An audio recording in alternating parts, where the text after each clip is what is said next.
ഇന്ന് നമ്മുടെ ഈ യോഗം ഇവിടെ ഉദ്ഘാടനം ചെയ്യാവുന്നതായിട്ട് ഇത് ഇൻഫാമിൻ്റെ ദേശീയ അധ്യക്ഷൻ റവറൻഡ് ഫാദർ ജോസഫ് ഒറ്റപ്പിള്ളാക്കലച്ചനെ ലയൺസ് ക്ലബിൻ്റെ പേരിൽ ഒത്തിരിയേറെ സ്നേഹത്തോടെ ഞാൻ ഈ വേദിയിലേക്ക് സ്വാഗതം ചെയ്യും. Lion doctor M.V. Prasad, doctor പ്രസാദിനെ ഒത്തിരിയേറെ സ്നേഹത്തോടെ ഈ വേദിയിലേക്ക് സ്വാഗതം ചെയ്യുന്നു. ലയൺ സജി ഇടമരത്തിനെ ഒത്തിരിയേറെ സ്നേഹത്തോടെ ഞാൻ ഈ വേദിയിലേക്ക് സ്വാഗതം ചെയ്യുന്നു. സാധാരണ രീതിയിലുള്ള എക്സസൈസ് വഴിയായിട്ടും ഡോക്ടറെ ചെറിയ മരുന്ന് കൊണ്ടും ഈ രോഗത്തെ ഭേദമാക്കുവാനായിട്ട് സാധിക്കുന്നുണ്ട്. ഡയബറ്റിക് പിടിപെട്ടിട്ടുള്ള 2-3 വർഷമായ ധാരാളം പേർക്ക് ഈ രോഗം ഇല്ലാതായി തീർന്നിട്ടുണ്ട്. അപ്പോൾ ഫാദർ പറഞ്ഞു പുതിയൊരു ചികിത്സാ രീതി എന്ന് പറഞ്ഞു. ചികിത്സാ രീതി പുതിയതൊന്നുമല്ല, പഴയത് തന്നെയാണ്. അതൊരു 10 കൊല്ലം മുമ്പ് തൊട്ടേ എൻ്റെ അടുത്ത് പ്രമേഹ രോഗം മാറി സ്വസ്ഥമായിട്ട് ആളുകൾ നടക്കുന്നുണ്ട് കുറേ. പക്ഷെ ഞാനതൊരു റിസർച്ച് പോലെ കൊണ്ടുനടന്ന് ഇപ്പോൾ ഒരു 10-12 കൊല്ലം കൊണ്ടാണ് ശരിക്കും ഒന്നുകൂടെ നല്ല റിഫൈൻഡ് ആക്കി എടുത്തതെന്ന് മാത്രം. അപ്പോൾ ചികിത്സ ഇത് തുടങ്ങുന്നത് കൊല്ലങ്ങൾക്ക് മുമ്പ് വെച്ചാൽ ഒരു 10-12 കൊല്ലം മുമ്പ് ഇതുപോലെ തന്നെ ഒരു പള്ളി, ശശിമല പള്ളി, അവിടെ നിന്ന് ഒരു തോമസ് ചേട്ടൻ നിന്നാണ് തുടങ്ങുന്നത് ചികിത്സ. നിങ്ങളുടെ പലരുടെയും ആഗ്രഹം പോലെ തന്നെ എന്നോട് ആ ഒരേ ഒരു കാര്യം ചോദിച്ചുള്ളൂ, എനിക്കൊന്ന് കഞ്ഞി കുടിച്ച് മരിച്ചാൽ മതി ഡോക്ടറെ, കഞ്ഞി കുടിച്ചൊന്ന് മരിച്ചാൽ മതി എന്നാണ് പറഞ്ഞത് ആകെ. അപ്പോൾ ഞാൻ പറയുന്ന കാര്യങ്ങൾ ചെയ്യുകയാണെങ്കിൽ കഞ്ഞിയും കുടിച്ചോ കപ്പയും നിന്നോ ചോറുന്നോ ഒരു കുഴപ്പമില്ല, എല്ലാം കഴിച്ചോളാൻ പറഞ്ഞു. 1-2 ചെറിയ കാര്യം പറഞ്ഞു. ആകെ ഞാൻ പറഞ്ഞത് ഒന്ന് ഡെയിലി ശശിമല പള്ളിയുടെ മുകളിൽ പോയി ഒരു മാസം കൂടി തിരിച്ചു വരാൻ പറഞ്ഞു. അത് പറഞ്ഞു. എന്തുകൊണ്ട് എനിക്കറിയില്ല, 2 മാസം കൊണ്ട് 6 ഗുളിക ഉണ്ടായിരുന്നു 1/2 ഗുളികയിലേക്ക് കുറഞ്ഞു. ഡെയിലി പള്ളി കയറിയോണ്ട് വ്യായാമം കിട്ടുകൊണ്ടാണോ, അല്ലെ പള്ളി കയറി മാസം കൂടിയപ്പോൾ മനസ്സിന് സമാധാനം കിട്ടുകൊണ്ടാണോ? ഞാൻ പ്രമേഹ രോഗിയുടെ തെറ്റുകൾ മാത്രം ശ്രദ്ധിച്ചിട്ടുള്ളൂ, ശരികൾ നോക്കി പോയിട്ടില്ല ഇതുവരെ. എവിടെയാണ് പ്രമേഹ രോഗി തെറ്റിയത്? നിങ്ങളിപ്പോൾ 10, 15, 20 കൊല്ലം ചികിത്സ എടുത്ത ആളുകൾ ധാരാളം കാണും. പക്ഷെ നിങ്ങളുടെ റിസൾട്ട് എങ്ങനെയാണ്? 10 കൊല്ലം തുടർച്ചയായിട്ട് ഞങ്ങൾ ഡോക്ടർമാർ പറഞ്ഞ എല്ലാം നിങ്ങൾ കേട്ടിട്ടുണ്ടാവും, അനുസരിച്ച് കാണും, പറഞ്ഞതുപോലെ ചെയ്തിട്ടുണ്ടാവും. പക്ഷേ ആരോഗ്യം ഇപ്പം എങ്ങനെയുണ്ട്? ഓരോ ദിവസം പുറകോട്ട് തന്നെയല്ലേ? ഇത്രയും കാലം ചികിത്സ എടുത്തിട്ട് ആരോഗ്യം ഭേദപ്പെട്ടിട്ടുണ്ടോ? മരുന്നിൻ്റെ ഡോസ് കുറഞ്ഞിട്ടുണ്ടോ? ഇല്ല, എല്ലാവരും മരുന്നിൻ്റെ ഡോസ് കൂടിക്കൊണ്ടേയിരിക്കുന്നു. ശരീരത്തിൻ്റെ ക്ഷീണം, തളർച്ച, ശരീരം വേദന, ബുദ്ധിമുട്ടുകളെല്ലാം, ഓർമ്മക്കുറവ്, എല്ലാ ബുദ്ധിമുട്ടും കൂടിക്കൊണ്ടേയിരിക്കുന്നു. മരുന്നിൻ്റെ ഡോസും കൂടിക്കൊണ്ടേയിരിക്കുന്നു. താഴേക്ക് വരുന്നുണ്ടോ ആരെങ്കിലും? ഇത്രയും കാലം ചികിത്സ കൃത്യം എടുത്ത ആളാണെങ്കിൽ പോലും റിസൾട്ട് കിട്ടുന്നുണ്ടോ? നിങ്ങൾക്ക് കിട്ടുന്നുണ്ടോ? ആർക്കെങ്കിലും തോന്നിയിട്ടുണ്ടോ അങ്ങനെ നന്നായി വരുന്ന പോലെ? ഓരോ ദിവസം ആരോഗ്യം പോയിക്കൊണ്ടേയിരിക്കുന്നു അല്ലേ? അപ്പോൾ പറയുന്നതെല്ലാം അനുസരിച്ച് പോയിട്ട് എന്തുകൊണ്ട് നിങ്ങളുടെ ആരോഗ്യം പുറകോട്ട് പോകുന്നു? ഞങ്ങൾക്കും വേണമെങ്കിൽ തെറ്റ് പറ്റാം. എന്നുവെച്ചാൽ ഞങ്ങൾ പുസ്തകത്തിൽ എഴുതി തന്നാൽ പഠിച്ചിട്ട് അതനുസരിച്ച് വരുന്നു, ഞങ്ങൾ ചെയ്തു പോകുന്നു. അപ്പോൾ ആദ്യം പുസ്തകം എഴുതിയ ആൾക്ക് തെറ്റ് പറ്റിയാൽ എല്ലാവർക്കും തെറ്റിപ്പോകാം. അപ്പോൾ എവിടെയെങ്കിലും തെറ്റുകൾ ഉണ്ടോ എന്ന് മാത്രം ഞാൻ അന്വേഷിച്ച് പോയിട്ടുള്ളത്. അപ്പോൾ പ്രമേഹ രോഗത്തെ കാണുന്ന കാഴ്ചപ്പാട്, ഇത് മുമ്പോട്ട് കൊണ്ടുപോകുന്ന രീതി, ഒരു രോഗി അത് വിലയിരുത്തി നോക്കുമ്പോൾ നമ്മൾ വെറുതെ നിങ്ങൾ തന്നെ ചിന്തിച്ച് നോക്കാം. ഒരു ഡോക്ടർ മരുന്നെഴുതി നിങ്ങൾക്ക് തരുന്നു, മിക്കവാറും നിങ്ങൾ 3, 4, 6 മാസം അതേ പോകും. കൃത്യമായിട്ട് കൺസൾട്ട് ചെയ്യുന്ന ആളുകൾ തന്നെ കുറവായിരിക്കും. എല്ലാ മാസം കൃത്യമായിട്ട് ഡോക്ടറെ കാണുന്നവരാണ് എല്ലാവരും, അത് തന്നെ കണക്കായിരിക്കും. ഇനി അഥവാ ആണെങ്കിൽ പോലും ഇന്നത്തെ രക്തത്തിലെ അളവ്, മൂത്രത്തിലെ അളവ്, ആ അളവിനനുസരിച്ച് ഡോക്ടർ ഡോസ് അഡ്ജസ്റ്റ് ചെയ്ത് എഴുതി തരുന്നു. ഇതുകൊണ്ട് വീട്ടിൽ പോകും നിങ്ങൾ ഓരോ ദിവസവും പ്രമേഹം എന്ന് പറയുന്ന സാധനം, രക്തത്തിലെ പഞ്ചസാര ഓരോ ദിവസവും കൂടിയും കുറഞ്ഞും മാറിക്കൊണ്ടിരിക്കും. ടെൻഷൻ അനുസരിച്ച്, കഴിക്കുന്ന ഭക്ഷണത്തിനനുസരിച്ച്, കാലാവസ്ഥക്കനുസരിച്ച്, നിങ്ങളുടെ വ്യായാമങ്ങൾക്കനുസരിച്ച് നടന്നു ഓരോ ദിവസവും ഇത് മാറിക്കൊണ്ടേയിരിക്കും. പക്ഷെ നിങ്ങളുടെ ഡോസ് നിങ്ങൾ ഫിക്സ് ചെയ്ത് ഡോസ് കഴിച്ചുകൊണ്ടിരിക്കുകയും ചെയ്യും. അപ്പം എവിടെയാണ് ഇതിൻ്റെ അഡ്ജസ്റ്റ്മെൻറ്റ് പോലും ശരിയല്ല. നിങ്ങൾ പലരും കൺട്രോളെന്ന് വിചാരിച്ച് രാവിലെ തൊട്ട് വൈകുന്നേരം പട്ടിണി കിടക്കുന്നുണ്ടാവും. പക്ഷെ കൺട്രോളെന്ന് വിചാരിച്ച് പോകുന്ന പലരും അഡ്ജസ്റ്റ്മെൻറ്റ് പോലും ശരിയായിരിക്കില്ല.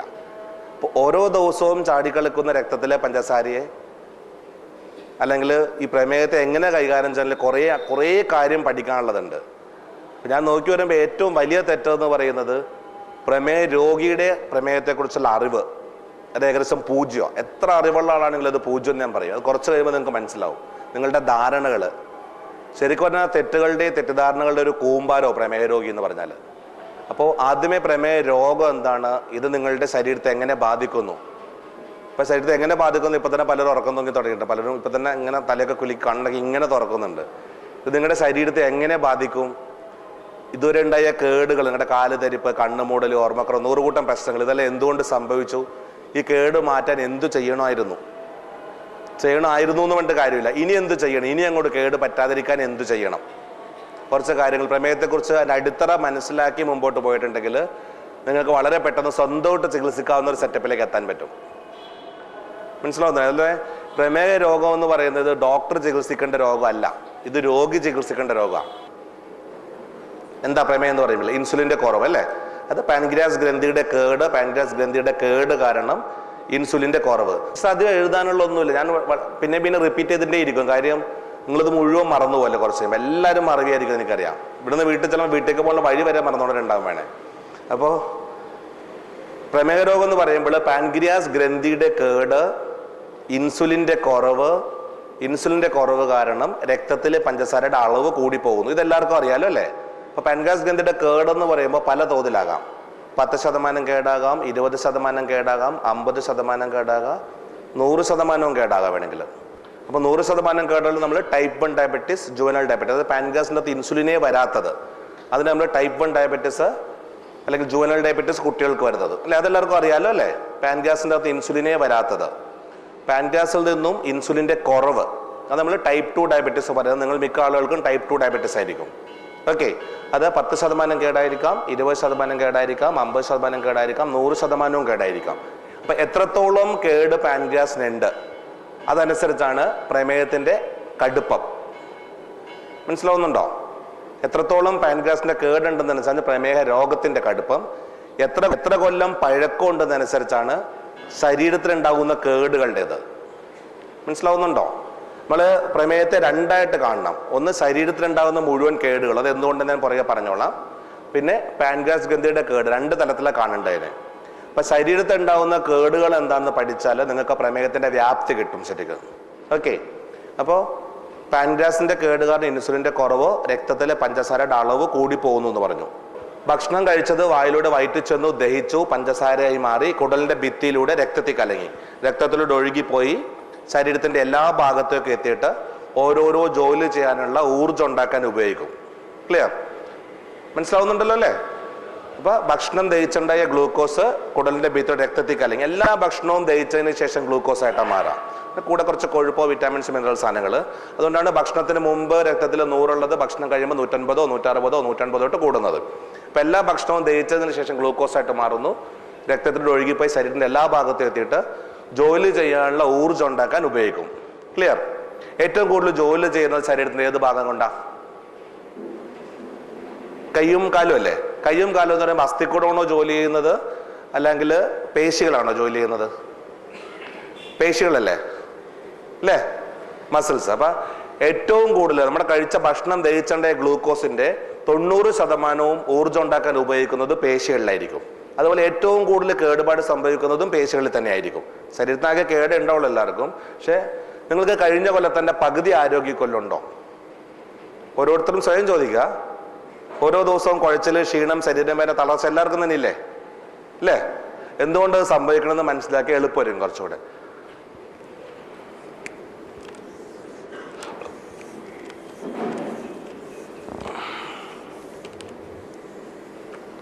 ഇതുപോലെ ഇങ്ങനെ മണ്ണിര പോലെയുള്ള ബാക്കിൽ കാണുന്നുണ്ടല്ലോ അല്ലേ? ഇത് മണ്ണിര പോലെയുള്ള ഇറച്ചി നാരുകൾ, പേശി നാരുകൾ അല്ലെ ഇറച്ചി നാരുകൾ ഒരു 1000-ഓളം മണ്ണിരനെ കൂട്ടിക്കെട്ടിയാൽ നമ്മുടെ ഈ ഒരു മസിലാകും. ഓക്കെ, ഞങ്ങൾക്ക് ഇത് ശരിക്കുള്ള സയൻസ് അല്ല, നിങ്ങൾക്ക് മനസ്സിലാക്കാൻ വേണ്ടിയാണ്. ഒരു 1000 മണ്ണിരകളെ കൂട്ടിക്കെട്ടിയിട്ടുണ്ടെങ്കിൽ നമ്മുടെ കയ്യിൽ ഒരു മസിലാകും. ഇതുപോലെ ഒരു 10% ഇൻസുലിൻ്റെ കുറവുള്ള രോഗിയാണെങ്കിൽ ഈ 1000 മണ്ണിരകളെ കൂട്ടിക്കെട്ടിയാൽ ഒരു മസിലാകും എന്ന് പറഞ്ഞു. ഈ 1000 മണ്ണിരകളിലെ ഒരു 900 മണ്ണിരകളിൽ ഇൻസുലിൻ ഉണ്ട്, ഒരു 100 മണ്ണിരയിൽ ഇൻസുലിൻ ഇല്ല. ഓക്കെ, ശരിക്കുള്ള സയൻസ് ആണെന്ന് വിചാരിക്കരുത്. അപ്പോൾ രക്തക്കുഴലിൽ കൂടെ ഒഴുകി വരുന്ന പഞ്ചസാര 1000 രക്തക്കുഴൽ എല്ലാ മണ്ണിരകളിലേക്കും വരുന്നു. ഇതിലേക്ക് 2 രക്തക്കുഴൽ വരുന്നുണ്ട് വിചാരിക്കുക. ഇതിലൂടെ ഒഴുകി വരുന്ന ഗ്ലൂക്കോസ്, ഭക്ഷണം ദഹിച്ചുണ്ടായ ഗ്ലൂക്കോസ് ഒഴുകി വന്ന് ഈ മണ്ണിരയുടെ അകത്ത് കടന്നിട്ടാണ് ഊർജ്ജം ഉണ്ടാക്കാൻ ഉപയോഗിക്കുക. റൈറ്റ്? ഇൻസുലിൻ ഇല്ല എങ്കിൽ ഇതിൻ്റെ അകത്തേക്ക് കടക്കാൻ പറ്റില്ല. ഇൻസുലിൻ്റെ ആക്ഷൻ അവിടെ വരിക. മനസ്സിലാവുന്നുണ്ടോ? അപ്പോൾ ഇവിടെ പഞ്ചസാര ബ്ലോക്കായി ഈ രക്തക്കുഴൽ അടഞ്ഞു പോകുന്നു. ഇത് അടഞ്ഞു പോകുന്നു. ഇനി വരുന്നത് ഇതിലൂടെ വരുമ്പോൾ ഇവിടെ ഇൻസുലിൻ ഇല്ല, ഈ രക്തക്കുഴൽ ബ്ലോക്കായി പോകുന്നു. ഇനി വരുന്നത് അടുത്ത മണ്ണിരയിലേക്ക് പോകും. ഈ മണ്ണിരക്ക് എന്ത് പറ്റും? അതിലേക്കുള്ള രക്തക്കുഴൽ 2 ബ്ലോക്കായിപ്പോൾ എന്താ പറ്റുക? അതിലേക്ക് വായു എത്തുന്നില്ല, വെള്ളം എത്തുന്നില്ല, ഭക്ഷണം എത്തുന്നില്ല അല്ലേ? ഇത് ചത്തുപോയി, ഇത് ചത്ത് മെലിഞ്ഞുണങ്ങി ഒരു ചകിരിനാര് പോലെയായി. ഓക്കെ, മനസ്സിലാവുന്നുണ്ടോ? മെലിച്ചിലുണ്ടോ? എത്ര കിലോ? 10 കിലോ. പണ്ടത്തെ പകുതി ഉണ്ടോ ഈ മസിലിപ്പം? പകുതിയിലും താഴെയായി. അതായത് 1000 മണ്ണീരുകൾ ഉണ്ടായിരുന്നതിൽ 500 എണ്ണം ചത്തുപോയി, ബാക്കി 500 എണ്ണം ഇവിടെ ഉള്ളൂ. ശരീരം ഫുള്ളായിട്ട് തന്നെ മെലിച്ചിലില്ല ഇപ്പം, അല്ലേ? അല്ലെങ്കിൽ ഇങ്ങനെ പറയാണ്ട് പകുതിയോളം മരിച്ചൊരു ചേട്ടൻ ഇരിക്കുന്നു ഇവിടെ മുമ്പിൽ. ശരിയല്ലേ? നിങ്ങൾക്കും തോന്നും കഴിഞ്ഞ കൊല്ലത്തിന്റെ പകുതി ആരോഗ്യക്കൊല്ലുള്ളൂ. അപ്പം ഞാൻ പകുതി എന്ന് ഉദ്ദേശിച്ച് അങ്ങനെ കൂട്ടിയാൽ മതി. അല്ല, ഞാൻ എനിക്ക് നോക്കിയാറുകൊണ്ടാണ് പറഞ്ഞത്, ഇങ്ങോട്ട് നോക്കുന്നില്ല, ഞാൻ അങ്ങോട്ട് നോക്കിയതുകൊണ്ടാണ് ഒറ്റ നോട്ടത്തിൽ. അപ്പൊ പകുതിയോളം മരിച്ചൊരു ചേട്ടനെ മുമ്പിലിരിക്കുന്നെന്ന് പറയാം. ഓരോ ദിവസം നിങ്ങൾക്ക് അനുഭവപ്പെടുന്നുണ്ടാവും. കഴിഞ്ഞ കൊല്ലത്തിന്റെ പകുതി ആരോഗ്യക്കൊല്ലം തോന്നുന്നുണ്ടോ? ഇല്ല. ഓർമ്മക്കുറവ് ഇല്ലാത്ത ആരെങ്കിലും കൂട്ടത്തിലുണ്ടോ ഇവിടെ? അങ്ങനെ ചോദിക്കാം. ഓർമ്മക്കുറവ് ഉണ്ടോ എന്ന് ചോദിക്കാനില്ല. ഓർമ്മക്കുറവ് ഇല്ലാത്ത ആരെങ്കിലും ഇവിടെ ഉണ്ടോ? തുടക്കക്കാർക്ക് ചിലപ്പോൾ കാണും, കുറച്ച് പ്രമേയം ഇല്ലാത്തവർക്കും കാണും. എന്താ ഓർമ്മക്കുറവെന്ന് ആലോചിച്ച് നോക്ക്. തലച്ചോറിന്റെ അകത്ത് 1,00,000 കോശങ്ങൾ ഓരോ ദിവസവും ഓരോന്നോ ചത്ത് ഇങ്ങനെ പോയിക്കൊണ്ടിരിക്കും. മനസ്സിലാവുന്നുണ്ടോ? ആ പ്രമേയത്തിന്റെ വ്യാപ്തി കിട്ടണം. തലച്ചോറിനകത്ത് ഓരോ തലച്ചോറിന്റെ കോശങ്ങളും ചത്ത് ഇങ്ങനെ ചകിരിച്ചോറായിക്കൊണ്ടിരിക്കും. ഇപ്പം ശരിക്കും തന്നെ ഉപയോഗിക്കുന്ന പേശി പകുതിയോളം ചത്തു പോകുമ്പോൾ ഉപയോഗിക്കാത്ത തലച്ചോറ്, ഞാൻ ഉദ്ദേശിച്ച അനങ്ങാതിരിക്കുന്ന തലച്ചോറ് എത്രത്തോളം പോയി കാണും? ഇപ്പൊ നശിച്ചു പോയി കാണും. അതിന്റെ പകുതി മുക്കാലും നശിച്ചപ്പോഴായിരിക്കും ഇപ്പോൾ ഓർമ്മക്കുറവ് മാത്രമേ പലർക്കും ഉണ്ടാവുള്ളൂ. തലച്ചോറിന്റെ കോശങ്ങൾ ഓരോ ദിവസം ചത്തുപോയിക്കൊണ്ടേയിരിക്കുന്നു. അതുകൊണ്ടാണ് ഓർമ്മക്കുറവ് വരുന്നത്. ഓക്കെ, ഇതുപോലെ പ്രമേയ രോഗിയുടെ കാല് മുറിച്ചെന്ന് കേട്ടിട്ടില്ലേ? പ്രമേയ രോഗിയുടെ കാല് മുറിച്ചെന്ന് കേട്ടിട്ടുണ്ടല്ലോ. എന്താ ഇതുപോലെ ഒന്ന് ആലോചിച്ച് നോക്ക്. എൻ്റെ കാലിലൊരു മുറിവുണ്ടായിട്ടുണ്ടെങ്കിൽ എൻ്റെ രക്തത്തിലെ വെളുത്ത രക്താണുക്കൾ രക്തത്തിലൂടെ ഒഴുകി വന്ന മുറിവിലെത്തി മുറിവ് ഉണങ്ങാൻ സഹായിക്കും. പ്രമേയ രോഗിക്ക് എന്താ പറ്റുക? അവൻ്റെ ഭാഷ അതായത് പണ്ടെല്ലാം എൻ്റെ വേഗം ഉണങ്ങുന്ന ശരീരമായിരുന്നു, മുറിവുണ്ടായി ഉണങ്ങുമായിരുന്നു. ഈ അടുത്ത കാലത്തായിട്ട് ഉണങ്ങുന്നില്ല.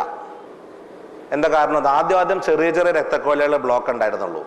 ഓരോ ദിവസം കഴിയുന്തോറും പുതിയ രക്തക്കൊലകൾ ബ്ലോക്ക് ആകാൻ തുടങ്ങി. കുറച്ചുകൂടെ വലിയ കുഴൽ ബ്ലോക്കുകൾ കൂടിക്കൊണ്ടേയിരിക്കുന്നു. ഓക്കെ, ഇത് കുറച്ച് കഴിയുമ്പോൾ ചില ഭാഗങ്ങളിലേക്ക് രക്തയോട്ടേ ഇല്ലാതാകും.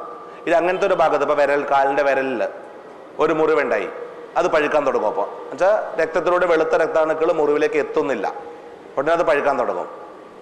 ഉടനെ എന്താ ചെയ്യുക? അടുത്തുള്ള ഡോക്ടറെ കാണും, മരുന്ന് വാങ്ങും. ഓക്കെ, വായിലൂടെ ഗുളിക കഴിച്ചു, ഗുളിക വയറ്റിൽ ചെന്നു, ദഹിച്ചു, വയറ്റിൽ നിന്ന് രക്തത്തിലേക്ക് ചെന്നു, രക്തത്തിലൂടെ ഒഴുകി മുറിവിലേക്ക് എത്തണം. പക്ഷെ മുറിവിലേക്ക് രക്തോട്ടം ഇല്ല. ഉടനെ ഇഞ്ചക്ഷൻ ആക്കിയാലും മുറിവിലേക്ക് രക്തത്തിലൂടെ മരുന്ന് എത്തണം. റൈറ്റ്? പ്രമേയ രോഗിയിലെ രക്തക്കൊല്ല എവിടെ വരെ രക്തോട്ടം ഉണ്ടോ അവിടെ വെച്ച് ബ്ലോക്ക്. അതിൻ്റെ അപ്പുറത്തേക്ക് മരുന്ന് എത്തുന്നില്ല. മനസ്സിലാവുന്നുണ്ടോ? അവിടെ വരെ കാല് പഴുത്ത് കയറും, അവിടെ വെച്ച് കാല് മുറിക്കേണ്ടി വരും. ക്ലിയർ ആയോ? എന്താ നാളെ നിങ്ങൾക്ക് എന്താ സംഭവിച്ചൂടെ? ഇത് നിങ്ങൾക്കില്ലേ? കാല് ധരിപ്പില്ലേ? ഓർമ്മക്കുറവില്ലേ? കണ്ണുമൂടലില്ലേ? ശരീര ക്ഷീണം, മെലിച്ചിൽ, എല്ലാ ബുദ്ധിമുട്ടും ഇല്ലേ? നാളെ നിങ്ങളുടെ കാല് മുറിച്ചുകൊണ്ടിരിക്കുന്നു ഓരോരുത്തരുടെയും. നമ്മൾ സ്വയം ആശ്വസിക്കുക, എൻ്റെ മുറിക്കൂല, ആ ചേട്ടൻ്റെ ഈ ചേട്ടൻ്റെ മുറിക്കുക, എൻ്റെ മുറിക്കൂല. അങ്ങനെ ചേച്ചി വിചാരിച്ചത് ചേച്ചിയുടെ ഉറങ്ങി കേൾക്കാത്തതുകൊണ്ട് കുഴപ്പമില്ല. കേട്ടാലേ പ്രശ്നമുള്ളൂ, കേട്ടില്ലൊരു കുഴപ്പമില്ല.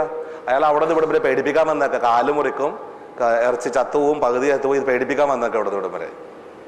ചേച്ചിയെല്ലാം ഉറക്കത്തെ എൻ്റെ ഇപ്പം കേൾക്കുന്നതാ. ഓക്കെ, അപ്പോൾ പ്രമേയത്തോടുള്ള കാഴ്ചപ്പാട് ചെറുതായിട്ടൊന്ന് മാറ്റുക. നിങ്ങളിപ്പോൾ ചികിത്സിക്കുന്ന എന്തിനെയാണ്? മാസം രക്തം നോക്കുക, അതും കണക്കായിരിക്കും നോക്കല്. 2, 3, 4 മാസം കൊണ്ടുമ്പോഴായിരിക്കും നോക്കല്. എന്നാലും ചിലർ 4 മാസം നോക്കുന്ന 2 ആകാം. രക്തം നോക്കുക, രക്തത്തിലെ അളവിനനുസരിച്ച് ഡോസ് അഡ്ജസ്റ്റ് ചെയ്യുക. ഗുളിക കൂടുതലാണെങ്കിൽ അല്പം മരുന്ന് കുത്തുക, കുറവാണെങ്കിൽ അല്പം കുറക്കുക. അല്ല, ഇതല്ലേ ചെയ്തുകൊണ്ടിരിക്കുന്നത്, കൊല്ലങ്ങളായിട്ട് ചെയ്യുന്നത്. നിങ്ങൾ ഇപ്പം ചികിത്സിച്ചിരിക്കുന്ന എന്തിനാ? രക്തത്തിലെ പഞ്ചസാരേനാ, അല്ലേ? ഇതെന്നാ മാറുക? ഒരു മനുഷ്യൻ മരിക്കണം, ജനിച്ചന്നോട്ട് മരിക്കണം എന്നവരെ രക്തത്തിൽ പഞ്ചസാര ഉണ്ടാകും. ഇതിൻ്റെ ഏറ്റക്കുറച്ചിൽ പലതും ഉണ്ടാകും. അതിനനുസരിച്ചെങ്കിലും അഡ്ജസ്റ്റ് ചെയ്യാതെ മാസത്തെ ഒരിക്കൽ രക്തത്തിൽ അളവ് നോക്കുക, അന്നത്തെ അളവ് നോക്കുക, അതിൻ്റെ ഒപ്പം ഗുളിക അഡ്ജസ്റ്റ് ചെയ്യുക. പിന്നെ 1 മാസം അങ്ങോട്ട് പോകും. പറയുമ്പോൾ വെച്ചാൽ ഞങ്ങൾ ഏറ്റവും നല്ല ഡോക്ടറായിരിക്കും കാണിക്കുന്നത്. ആ ഡോക്ടർക്ക് ഒന്നും ചെയ്യാനില്ല അവിടെ. ഞങ്ങൾ ആ ദിവസത്തെ രക്തത്തിലെ അളവ്, മൂത്രത്തിലെ അളവിനനുസരിച്ച് മരുന്ന് എഴുതി തന്ന് വിടുന്നു. അടുത്ത ദിവസം നിങ്ങൾ ടെൻഷൻ അടിച്ചോ, നിങ്ങൾ ഓടിയോ, ചാടിയോ, തലകുത്തിരുന്നോ, ഒരാഴ്ച നടുവിന് കിടന്നുപോയോ, അല്ലെങ്കിൽ പനി പിടിച്ച് കിടന്നു, ഞങ്ങളിത് അറിയുന്നുണ്ടോ? നിങ്ങൾക്ക് എന്ത് ബുദ്ധിമുട്ട് ഇത് വരുമ്പോഴും ഷുഗർ കൂടുകയും കുറയുകയും ചെയ്യും. ഇതിനനുസരിച്ച് അഡ്ജസ്റ്റ് ചെയ്യാൻ നിങ്ങൾ പഠിക്കണം. അല്ല, ഓരോ ദിവസവും നിങ്ങളുടെ ഡോസ് അഡ്ജസ്റ്റ് ഞങ്ങളെ കൊണ്ടാവില്ല. മനസ്സിലാവുന്നുണ്ടോ? പക്ഷേ ഇവിടെയും ചികിത്സ ഞാൻ പറഞ്ഞ അഡ്ജസ്റ്റ്മെന്റുകളുടെ ലോകത്തെ പ്രമേയ രോഗി പോകണം. അവിടെ നിന്ന് കൺട്രോളിലേക്കെങ്കിലും വരണം. ഓക്കെ, അപ്പോൾ കൺട്രോളിലേക്ക് വരാനുള്ള വഴികൾ ആദ്യം പഠിക്കാം. അപ്പോൾ ഈ പറഞ്ഞു തന്ന കാര്യം ഓർക്കുക, അത് അടിഞ്ഞുകൂടുന്ന പഞ്ചസാരയാണ് നിങ്ങൾക്ക് മുഴുവൻ പ്രശ്നങ്ങൾ ഉണ്ടാക്കുന്നത്. റെഡിയല്ലേ? അറ്റാക്ക് ഉള്ളവർ ഈ കൂട്ടത്തിലുണ്ട്. ECG എടുത്ത് അറ്റാക്ക് ഉണ്ടെന്ന് വെറുതെ കൈപോക്ക് അറ്റാക്ക് ഉള്ളത് ECG എടുത്ത് ഉണ്ടെന്ന് പറഞ്ഞു. ECG എടുത്തിട്ടൊന്നും ഇല്ലാന്ന് ഉറപ്പാക്കിയവരുണ്ടോ? അത് ചെയ്തിട്ടുണ്ടോ? ECG എടുത്തിട്ട് അറ്റാക്ക് ഇല്ലാന്ന് പറഞ്ഞു. അതായത് കൊടുത്ത കാശ് മുതലാകാത്ത ആൾക്കാർ കുറച്ച് പേരുണ്ട് അല്ലേ? ECG എടുത്തിട്ട് ഒന്നും ഇല്ല എന്ന് പറഞ്ഞു. പക്ഷെ നിരാശയൊന്നും വേണ്ട, എല്ലാവർക്കും കിട്ടിയിട്ടുണ്ടാവും അത്. ഞാൻ ഹാർട്ടാണ് ഉദ്ദേശിച്ചത്. ഹാർട്ടിന്റെ 4 അറകൾ, ഹൃദയത്തിനകത്തൊരു മോട്ടർ, ഹൃദയം ശരീരത്തിനകത്തൊരു മോട്ടർ, എല്ലാ ഭാഗത്തേക്ക് രക്തം പമ്പ് ചെയ്യുന്ന മോട്ടർ, ഹൃദയത്തിന്റെ ഭിത്തിയിലും ഇങ്ങനെ മണ്ണിര പോലെ നിറയെ ഇറച്ചിനാരുകളല്ലേ, ചിക്കൻ്റെ ഇത് കണ്ടിട്ടുണ്ടല്ലോ അല്ലേ? ഇതേപോലെ മണ്ണിര പോലെ ഇറച്ചിനാരുകൾ നിറയെ ഉണ്ടാകും. ഹൃദയത്തിന്റെ ഭിത്തിയിലേക്ക് രക്തോട്ടം എത്തിക്കുന്ന രക്തക്കൊഴൽ, നമ്മൾ കൊറോണറി ആർട്ടറി പറയുന്നത്. ഈ ഒരു രക്തക്കൊഴൽ ബ്ലോക്കായി എന്താ പറ്റുക? ഹൃദയത്തിന്റെ ഭിത്തിയിൽ ഇത്രയും സ്ഥലത്തേക്ക് രക്തോട്ടം ഇല്ലാതാവും അല്ലേ? ഇവിടെ ഒരു വലിയ രക്തക്കൊഴൽ ബ്ലോക്ക് ആയിട്ടുണ്ടെങ്കിൽ ഇങ്ങോട്ട് രക്തോട്ടം എത്തുന്ന ആ ഭിത്തി ഫുള്ള് നിർജ്ജീവമായി പോകും. ഇത് നമ്മൾ അറ്റാക്ക് എന്ന് പറയുന്നത്. ഓക്കെ, ECG എടുത്ത് നോക്കി അറ്റാക്ക് ഉണ്ടു എന്ന് പറഞ്ഞു, ബ്ലോക്ക് ഉള്ളത്. വലിയ രക്തക്കൊഴൽ ബ്ലോക്ക് ഇല്ല, അറ്റാക്ക് ഇല്ല എന്ന് പറഞ്ഞു. പക്ഷേ പ്രമേയ രോഗിയുടെ വെറുതെ ആലോചിച്ച് നോക്കാം, വലിയ രക്തക്കൊഴലാണോ ബ്ലോക്ക് ആകുക, ചെറിയ കൊഴലുകളാണോ? ചെറിയ കൊഴലുകളല്ലേ? ശരിയല്ലേ? 100 കണക്കിന് കുഞ്ഞു കുഞ്ഞു രക്തക്കൊഴൽ ബ്ലോക്ക് ഉണ്ടാവും. ഇതൊരു ECGയിലും കാണിക്കില്ല. നിങ്ങളുടെ ഹൃദയത്തിന്റെ ഭിത്തി ഇങ്ങനെ അരിപ്പ പോലെ മനസ്സിൽ ഞാൻ ഊഹിക്കുകയാണ്. ഇതൊരു ECGയിൽ ഇത് കാണിക്കില്ല. ECG എടുത്ത് കുഴപ്പമില്ല എന്ന് അറിഞ്ഞു കാണും. പക്ഷെ നിങ്ങൾക്ക് കയറ്റം കയറുമ്പോൾ നല്ല കിതപ്പില്ലേ, നെഞ്ചിടിപ്പില്ലേ? മിക്കവാറും ആളുകൾക്കില്ലേ അല്ലേ? ECG എടുത്ത് കുഴപ്പമില്ല എന്ന് അറിഞ്ഞു, പക്ഷേ കിതപ്പ്, നെഞ്ചിടിപ്പ് കാണും. ഇത്ര മനസ്സിൽ കാണാം. വലിയ രക്തക്കൊഴലിന്റെ ബ്ലോക്കാണ് ECG കാണിക്കുന്നത്. അതേസമയം ചെറിയ കൊഴലുള്ള സ്മോൾ വെസൽ വാസ്കുലർ, ചെറിയ രക്തക്കൊഴലാണ് ബ്ലോക്കായി പോയിക്കൊണ്ടേയിരിക്കുന്നത്. ഹൃദയത്തിന്റെ ഭിത്തി ഏകദേശം അരിപ്പ പോലെ ദ്രവിച്ചിട്ടുണ്ടാകും. ഇപ്പൊ ശരിക്കും ഹൃദയത്തിന്റെ വീക്ക്നെസ് നിങ്ങൾക്ക് തന്നെ മനസ്സിലാവും. ബട്ട് അങ്ങനെ എടുക്കണ്ട, മസിൽസ് ഇത്രയും പോയില്ലേ? ഹൃദയവും ശരീരത്തിനാണല്ലോ, കിഡ്നി ശരീരത്തിനകത്താണല്ലോ. ശരീരത്തിനകത്തുള്ള ഓരോ അവയവങ്ങളും നിങ്ങളുടെ ശരീരം ഫുള്ളായിട്ട് ഓരോ ദിവസവും ദ്രവിച്ച് തീർന്നുകൊണ്ടിരിക്കുക. ഇങ്ങനെ സംശയം ഉണ്ടാ കാര്യത്തില് നിങ്ങൾക്ക് തന്നെ അനുഭവപ്പെടുന്നില്ല ഓരോരുത്തർക്കും. ഇത് മനസ്സിലാക്കാതെ രക്തത്തിലെ പഞ്ചസാര അഡ്ജസ്റ്റ് ചെയ്യാൻ നിങ്ങൾ ശ്രമിക്കുന്നത്. അപ്പൊ നിങ്ങൾ എന്തിനാണ് ചികിത്സിക്കേണ്ടത്? ശരിക്ക് നിങ്ങൾക്ക് ഉണ്ടാകുന്ന മുഴുവൻ പ്രശ്നങ്ങളും ഉണ്ടാകുന്നത് അടിഞ്ഞുകൂടുന്ന പഞ്ചസാര കൊണ്ടല്ലേ? ശരിയല്ലേ? അടിഞ്ഞുകൂടുന്ന പഞ്ചസാര എവിടെ നിന്നാണ് വരുന്നത്? അന്നന്ന് കഴിക്കുന്ന ഭക്ഷണത്തിലൂടെ. ഇത് എന്തിനാ ഉപയോഗിക്കേണ്ടത്?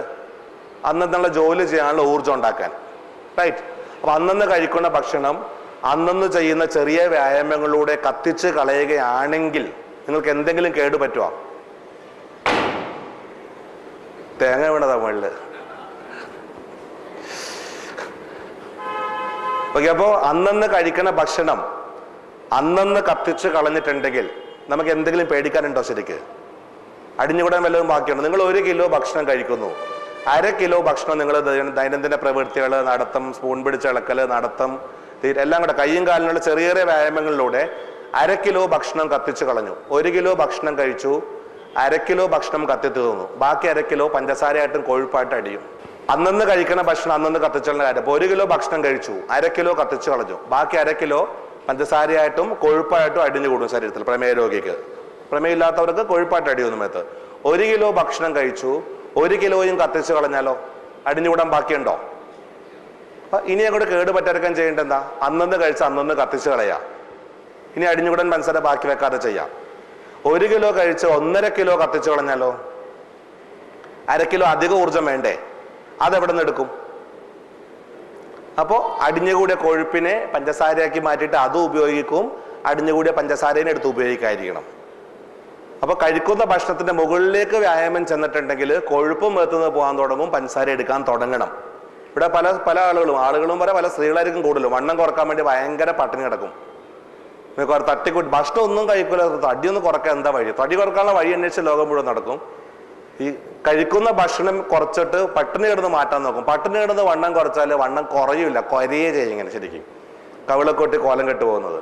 പക്ഷെ വണ്ണം കുറക്കണമെങ്കിൽ നിങ്ങൾ കഴിക്കുന്ന ഭക്ഷണത്തിന്റെ മുകളിലേക്ക് വ്യായാമം കൊണ്ടുപോകണം. വ്യായാമം ചെയ്യാതെ ഇത് പോകുമെന്ന് വിചാരിക്കണ്ട. വ്യായാമം ചെയ്ത് ശരീരത്തിൽ അടിഞ്ഞുകൂടിയ കൊഴുപ്പ് കത്തിച്ച് കളയാതെ വണ്ണം കുറക്കാന്ന് ആരും വിചാരിക്കണ്ട. വണ്ണം കുറയണമെങ്കിൽ പട്ടിണി കിടന്നുകൊണ്ട് ഒരിക്കലും കുറയില്ല. മനസ്സിലാവുന്നുണ്ടോ? ഇവിടെ കുറച്ച് തടിച്ച ആൾക്കാരെ കണ്ടോണ്ടേ പറയുന്നതാണ്. ഇപ്പൊ പലരും ബുദ്ധിമുട്ടി കാണാൻ ആഗ്രഹിക്കുന്നുണ്ടോ അത് കുറക്കാൻ. അപ്പൊ കഴിക്കുന്ന ഭക്ഷണം മുഴുവൻ കത്തി തീർന്ന് എക്സ്ട്രാ എനർജി, അതായത് കൂടുതൽ വ്യായാമം ചെയ്യുമ്പോൾ അടിഞ്ഞുകൂടിയ കൊഴുപ്പെടുത്ത് കത്തിക്കൊള്ളും. അപ്പൊ മാത്രം നിങ്ങളുടെ വണ്ണം കുറയുന്ന പ്രശ്നമുള്ളൂ. ഓക്കെ, അപ്പോൾ 1 കിലോ ഭക്ഷണം കഴിച്ച് 1.5 കിലോ കത്തിക്കുന്ന അവസ്ഥയിലെത്തിയാൽ അധികമുള്ള ഊർജ്ജത്തിന് വേണ്ടിയിട്ട് അടിഞ്ഞുകൂടിയ കൊഴുപ്പിനെയും പഞ്ചസാര എടുത്ത് കത്തിക്കാൻ തുടങ്ങും. അവിടെ നിങ്ങളുടെ ശരീരത്തിന്റെ കേടു മാറാൻ തുടങ്ങും. മനസ്സിലാവുന്നുണ്ടോ? അതായത് വ്യായാമം ചെയ്ത് ശരീരത്തിൽ ഇതുവരെ ഉണ്ടായ കേടു മാറ്റാം, ഇനി കേടങ്ങോട്ട് വരാതെ സൂക്ഷിക്കാം. റൈറ്റ്? ഇപ്പൊ ഫാദർ പറഞ്ഞപ്പോൾ ആദ്യം പറഞ്ഞത് വ്യായാമം ചെയ്ത് ഞാൻ 110 ചെയ്തു, 120 ചെയ്തു, 130 ചെയ്തു, എന്താ നിങ്ങൾക്ക് മനസ്സിലാവില്ല. അതെൻ്റെ ഒരു 10-20 വ്യായാമങ്ങളുണ്ട്, അതൊരു പ്രത്യേക തരത്തിൽ കൊണ്ടുപോകണം. അത് ലാസ്റ്റ് മനസ്സിലായിക്കൊള്ളാൻ കഴിയുമ്പോൾ. ഇപ്പോൾ വ്യായാമം ചെയ്യുന്നത് ഒരിക്കലും പ്രമേഹം മാറ്റാനല്ല. അതിന് ഏറ്റവും നല്ല ഉദാഹരണം ഫാദർ ഇരുത്തി തന്നെ ഫാദർ തന്നെ ഞാൻ പറയാം. ഫാദറും ഫാദറിൻ്റെ കൂടെ ഒരു ജൂനിയർ ഫാദറും ഉണ്ടായിരുന്നു, 2 സിസ്റ്റർമാരും വന്നിരുന്നു. അവരിവിടെ ഇല്ലല്ലോ അല്ലേ, 3 പേരും ഇല്ല. ഇവർ 4 പേര് എൻ്റെ അടുത്ത് വന്നിരുന്നത്. നമ്മൾ ശരിക്കും എങ്ങനെ പറയാ, അന്തന്മാർ ആനെ കാണുമ്പോൾ 4 പേരുടെ കഥ പറയുന്ന പോലെ തന്നെയായിരുന്നു അല്ലേ. ആ കൂടെ വന്ന ഫാദർ, ഞാൻ പേര് പറഞ്ഞു, SH എന്നൊരു പേരായിരുന്നു, തോമസാണ്. ആ ഫാദർ ഗുളിക നിർത്തി, എല്ലാ ഗുളികയും നിർത്തി, ഒരു മരുന്ന് കഴിക്കുന്ന സ്വസ്ഥോട്ട് തലേദിവസം വരുമ്പോൾ ലഡുവും ജിലേബി പായസം വരെ കുടിച്ചോ നോക്കിയെന്ന് പറഞ്ഞു. ഗുളികയില്ല, ഒന്നുമില്ല, ഷുഗർ 110 108 ഫാദർ 140 ഉണ്ടായിരുന്നു. ഇൻസുലിൻ പകുതിയോളം കുറഞ്ഞു. പക്ഷെ എൻ്റെ മാത്രം മാറില്ല. കൂടെ വന്ന് 2 സിസ്റ്റർമാരുടെയും മാറി. ഇൻസുലിൻ നിർത്തി, ഗുളിക നിർത്തി. ഒരാൾ 1 ഗുളിക, ഇൻസുലിൻ എടുത്ത സിസ്റ്റർക്ക് 1 ഗുളിക ബാക്കി ഉണ്ടായിരുന്നു. മറ്റേ സിസ്റ്ററുടെ മരുന്നും തീർത്തിരുന്നു. അപ്പം എൻ്റെ വ്യത്യാസം ആകെ ഒന്നുണ്ടായിരുന്നുള്ളൂ, ഫാദറിന് മധുരം കഴിക്കാൻ പേടിയായിരുന്നു. മറ്റൊരു 3 പേരും നന്നായിട്ട് മധുരം കഴിച്ചു. 3 പേർക്കും മാറി. ഫാദർ പേടിച്ച് മധുരം കഴിച്ചു, ഫാദറിന്റെ കുറഞ്ഞില്ല. ഞാൻ സത്യം പറഞ്ഞു, ഇരുത്തി തന്നെ പറയാം എന്തിനാ. അപ്പൊ അവിടെ മധുരത്തിന്റെ റോൾ എന്താണെന്ന് പുറകെ വന്നോളൂ, ഞാൻ വരുന്നതിലേക്ക്. അപ്പോൾ വ്യായാമം ചെയ്താൽ പ്രമേഹം മാറും എന്നായിരുന്നു ഫാദറുടെ മനസ്സിലുണ്ടായിരുന്നത്. വ്യായാമം ചെയ്ത് ഒരിക്കലും പ്രമേഹം മാറില്ല. പ്രമേഹം മാറണമെങ്കിൽ എന്ത് വേണം? പാൻക്രിയാസിന്റെ കേട് മാറണ്ടേ? മനസ്സിലായോ? നമ്മൾ 2ആയിട്ട് കാണണം പ്രമേഹത്തെ. ശരീരത്തിൽ ഉണ്ടാകുന്ന കേടുപാടുകൾ ഒരു വശത്ത്, പാൻക്രിയാസിന്റെ കേട് ഇപ്പുറത്തെ വശത്ത് വെക്കാം. ശരീരത്തിലുണ്ടായ കേടുകൾ മാറാൻ വേണ്ടി വ്യായാമം ചെയ്യുന്നു. അന്നന്ന് കഴിക്കുന്ന ഭക്ഷണം അന്നന്ന് കത്തിച്ചു കളയുന്നു. ഭാവിയിലേക്കൊന്നും പേടിക്കാതെ മുമ്പോട്ട് പോകാം. റൈറ്റ്? വ്യായാമം ചെയ്യാതെ ചികിത്സ നടത്താൻ ആരും വിചാരിക്കണ്ട. നിങ്ങൾ ഭക്ഷണം കഴിച്ചിട്ടുണ്ടോ, വ്യായാമം ചെയ്തിരിക്കണം. അല്ലെങ്കിൽ ആ എന്തായാലും പഞ്ചസാര ശരീരത്തിൽ അടിഞ്ഞുകൂടിയിരിക്കും. ഗുളിക കഴിച്ചിട്ട് രക്തത്തിലെ പഞ്ചസാര കുറച്ച് നിർത്തേണ്ടോന്നും ഒരിക്കലും ചികിത്സ ആകുന്നില്ല. ഓക്കെ, അപ്പോൾ വ്യായാമത്തിന്റെ റോള് ഒരു പകുതിയേ ഉള്ളൂ.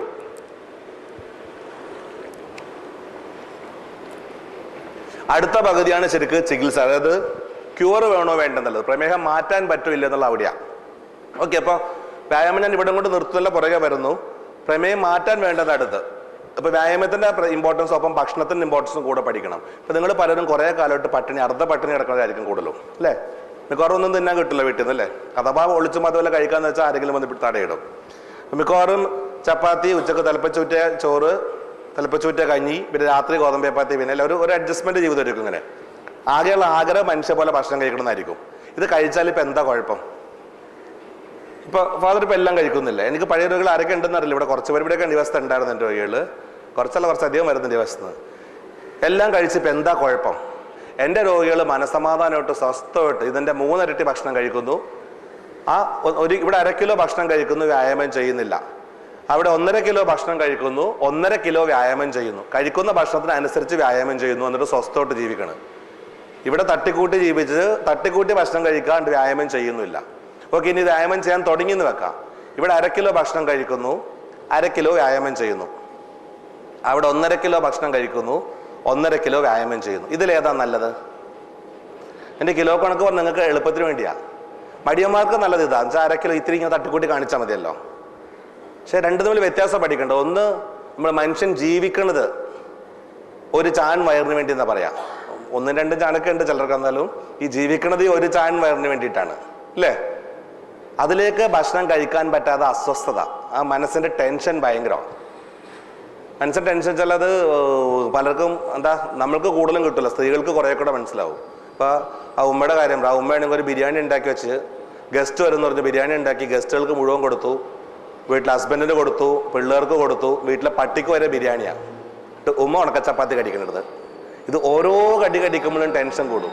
ഈ ടെൻഷൻ പ്രമേഹം കൂട്ടും, പ്രഷർ കൂട്ടും. നിങ്ങൾക്ക് പലർക്കും അനുഭവപ്പെടുന്നതായിരിക്കും. എല്ലാവർക്കും തിന്നാൻ ഉണ്ടാക്കി കൊടുത്ത് ഓരോ പ്രാവശ്യം ബിരിയാണി ചെമ്പ് അവർക്ക് മണ്ണടിക്കുമ്പോഴും പ്രഷറും കൂടും, ഷുഗറും കൂടും. ഇത് മാറാത്തതിന്റെ കാരണം പോലും ഇതായിരിക്കും ചിലപ്പോൾ. അപ്പോൾ ഓരോ ദിവസം കഴിയുന്തോറും നിങ്ങളുടെ ടെൻഷൻ ഇങ്ങനെ അസ്വസ്ഥതയാണ്. ഭക്ഷണം കഴിക്കാൻ പറ്റാത്തൊരു ബുദ്ധി. എല്ലാവരും കഴിക്കാതെ നമ്മൾ മാത്രം കഴിക്കാതെ മാറി നിൽക്കുക. ഏതിനൊരു രോഗി എന്നുള്ള മാനസികാവസ്ഥ അതെപ്പോഴും സ്വയം മനസ്സിൽ രോഗി എന്ന് വിചാരിക്കുന്നവൻ രോഗി തന്നെ ജീവിതകാലം ഫുള്ള്. അപ്പം ആ മനസ്സിന് സ്വസ്ഥതയിലായും ഒന്ന്. അപ്പം ഇവിടെ പേടിച്ച് പറിച്ച് തട്ടിക്കൂട്ടി ഇത്തിരി ഭക്ഷണം കഴിക്കുന്നു. എൻ്റെ രോഗി സ്വസ്ഥമായിട്ട് ഭക്ഷണം കഴിക്കുന്നു, അവന് മനസ്സമാധാനമുണ്ട്, നല്ല ഒരു കുഴപ്പമില്ലാതെ കഴിക്കുന്നു. 2, വായു വലിക്കുമ്പോൾ വായു കിട്ടുന്നു, വെള്ളം കുടിക്കുമ്പോൾ വെള്ളം കിട്ടുന്നു. ശരീരത്തിന് വേണ്ട എല്ലാ ഘടകങ്ങളുള്ളത് ഭക്ഷണത്തിലാണ്. നിങ്ങൾ എന്ന് ഭക്ഷണം വേണ്ടാന്ന് വെച്ചോ അന്ന് നിങ്ങളുടെ ആരോഗ്യം പോകാൻ തുടങ്ങിയതാണ്. ഒരു സംശയം വേണ്ടതിൽ. എന്ന് തൊട്ട് നിങ്ങൾ പട്ടിണി തുടങ്ങിയോ, നിങ്ങൾ 1 മാസം കഴിയുമ്പോൾ എന്നോട് പറയും. ഈ ഇപ്പം ആരോഗ്യം പോയ ആൾക്കാർ മുഴുവൻ പറയും 1 മാസം കഴിഞ്ഞ് എന്നോട് പറയാൻ നേരിട്ട് കണ്ടാൽ. നിങ്ങളെല്ലാം, എനിക്ക് ഉറപ്പാണ് 1 മാസം കഴിയുമ്പോൾ നിങ്ങളെല്ലാം ഈ വ്യത്യാസം പറഞ്ഞിരിക്കും. അതായത് നിങ്ങൾ എന്ന് ഭക്ഷണം വേണ്ടാന്ന് വെച്ചോ അന്ന് നിങ്ങളുടെ ആരോഗ്യം പോകാൻ തുടങ്ങിയതാണ്. മനസ്സമാധാനത്തിൽ ഭക്ഷണം കഴിക്കുക, ശരീരത്തിന് വേണ്ട എല്ലാം ഭക്ഷണത്തിലൂടെ കിട്ടുക. ഇത് കൊടുക്കാതിരുന്ന ആർക്കെല്ലാം പണിയെടുക്കാൻ പറ്റുമോ? ഭക്ഷണം കഴിക്കാതെ പട്ടിണിയെടുത്ത് ജോലി ചെയ്യാൻ പറ്റുമോ? ശരീരത്തിന് വേണ്ട ഊർജ്ജവും എല്ലാ ഘടകങ്ങളും ഉള്ളത് ഭക്ഷണത്തിലാണ്. ഇത് വേണ്ടാന്ന് വെക്കുന്നതോടുകൂടി മിക്കവാറും ആരോഗ്യം പോകാൻ തുടങ്ങുന്ന മെയിൻ കാരണം. പ്രമേഹത്തിന്റെ കേട് വേറെയുണ്ട്. ഞാൻ വേറൊന്നും പല അടുത്ത് ഇങ്ങനെ ചിന്തിച്ചാൽ മതി. അത് വ്യായാമം ചെയ്യുന്നു. ഇനി അടിഞ്ഞുകൂടുന്ന പഞ്ചസാരയാണ് കേട്, അല്ലേ? പ്രമേഹത്തിന്റെ കേട് അടിഞ്ഞുകൂടുന്ന പഞ്ചസാരയാണെന്ന് പറഞ്ഞു. പ്രമേഹം കൊണ്ട് ശരീരത്തിൽ ഉണ്ടാവുന്ന കേടുകൾ. അടിഞ്ഞുകൂടുന്ന പഞ്ചസാരയാണ് പ്രമേഹത്തിന്റെ കേടുകളെങ്കിൽ ആ കേട് മാറ്റാനുള്ള ചികിത്സ വ്യായാമം മാത്രമല്ലേ, അല്ലേ? ഇവിടെ 1/2 കിലോ വ്യായാമം ചെയ്യുമ്പോൾ അവിടെ 1.5 കിലോ വ്യായാമം ചെയ്യണ്ടേ? അവിടെ 3 ഇരട്ടി ചികിത്സ കിട്ടുന്നു. രക്തോട്ടം ഇവിടുത്തെ 3 ഇരട്ടി രക്തോട്ടം അവിടെ കിട്ടുന്നു. ഒരു പുഴയിൽ നല്ല കുത്തൊഴുക്ക് വരുമ്പോൾ തീരങ്ങളെല്ലാം വൃത്തിയാവും, അല്ലേ? ഇതേപോലെ നല്ല കുത്തൊഴുക്ക് രക്തക്കുഴലിൽ വരുമ്പോൾ രക്തക്കുഴൽ അടിഞ്ഞുകൂടിയ, പഴയ വൈദ്യന്റെ ഭാഷ ദുർമേധ സഞ്ഞുകൂടി, ഇതെല്ലാം എടുത്തുപോയി ശരീരം ഫ്രഷ് ആയിക്കൊണ്ടിരിക്കുന്നു. ഓരോ ദിവസം രക്തോട്ടം കൂടിക്കൊണ്ടിരിക്കുന്നു. വ്യായാമം ചെയ്ത് പേശികളിലെ കേട് മാറ്റിയെടുക്കാം. അകത്തുള്ള അവയവങ്ങളെ കൊണ്ട് എങ്ങനെ വ്യായാമം ചെയ്യിക്കും? കിഡ്നിനെ കൊണ്ട് വ്യായാമം ചെയ്യിക്കാൻ പറ്റുമോ? ലിവറിനെ കൊണ്ട് ചെയ്യിക്കാൻ പറ്റുമോ? അപ്പോൾ വ്യായാമം കൂട്ടി ചെയ്യുന്നതനുസരിച്ച് രക്തോട്ടം കൂടുന്നു. ഉള്ളിലുള്ള അവയവങ്ങളിലെല്ലാം ചെറിയ രക്തക്കുഴലിലൊക്കെ നല്ല തള്ളൽ വരുന്നു. ഉടനെ ശരീരം ഫുള്ള് ഫ്രഷ് ആയിക്കൊണ്ടിരിക്കും. മനസ്സിലാവുന്നുണ്ടോ പറയുന്നത്? നിങ്ങളുടെ ശരീരത്തിലുണ്ടായ കേടുകൾ മാറ്റി ശരീരത്തെ ഫ്രഷ് ആക്കാൻ വേണ്ടി വ്യായാമം കൂടുന്തോറും കാലിന്റെ തരിപ്പെല്ലാം ഒരാഴ്ച കഴിയുമ്പോൾ കാലിന്റെ തരിപ്പെല്ലാം കുറഞ്ഞു തുടങ്ങും. ശരിക്കും ഞാൻ പറയുന്നത് എനിക്ക് പ്രമേഹമില്ല, എനിക്ക് മനസ്സിലായി. എന്നോട് ഓരോ രോഗികളും പറയാറുണ്ട്, ഒരാഴ്ച കഴിയുമ്പോൾ കാലിന്റെ തരിപ്പുകൾ മാറി തുടങ്ങും. 1 മാസം കഴിയുമ്പോഴേക്കും കണ്ണിന്റെ മൂടിൽ വ്യത്യാസപ്പെട്ടു തുടങ്ങും. ഒരു 2-3 മാസം ഓർമ്മക്കുറവൊക്കെ കുറച്ച് 2-3 മാസം കൂടുമ്പോൾ ഓർമ്മക്കുറവൊക്കെ ചെറുതായിട്ട് വ്യത്യാസം വരും. ബുദ്ധിയൊന്നും വെക്കില്ല, ഓർമ്മക്കുറവൊക്കെ ഭേദപ്പെടും കുറച്ച്, അത്രേ ഉള്ളൂ. ഓക്കെ. അപ്പോൾ എന്തായാലും ഇത്രയും കാര്യം ഓർക്കുക. വ്യായാമം കൂടുതൽ ചെയ്യുന്നതനുസരിച്ച് നിങ്ങളുടെ ശരീരത്തെ കേട് എളുപ്പം മാറും, നന്നായിട്ട് മാറും. ഇപ്പോൾ വ്യായാമം ചെയ്യുന്ന രക്തോട്ടം കൂടും, ഹീലിംഗ് പവർ കൂടും, കുറച്ചുകൂടെ സ്പീഡിൽ റീജനറേഷൻ, കുറച്ച് സ്പീഡിൽ റിപ്പയറിങ് നടക്കും. ഓക്കെ. അപ്പോൾ ചത്തുപോയ മണ്ണിരകൾക്ക് ചത്തുപോണതിൻ്റെ എണ്ണം കുറഞ്ഞു അന്നന്നുള്ള ഭക്ഷണം അന്നന്ന് കത്തിക്കുമ്പോൾ.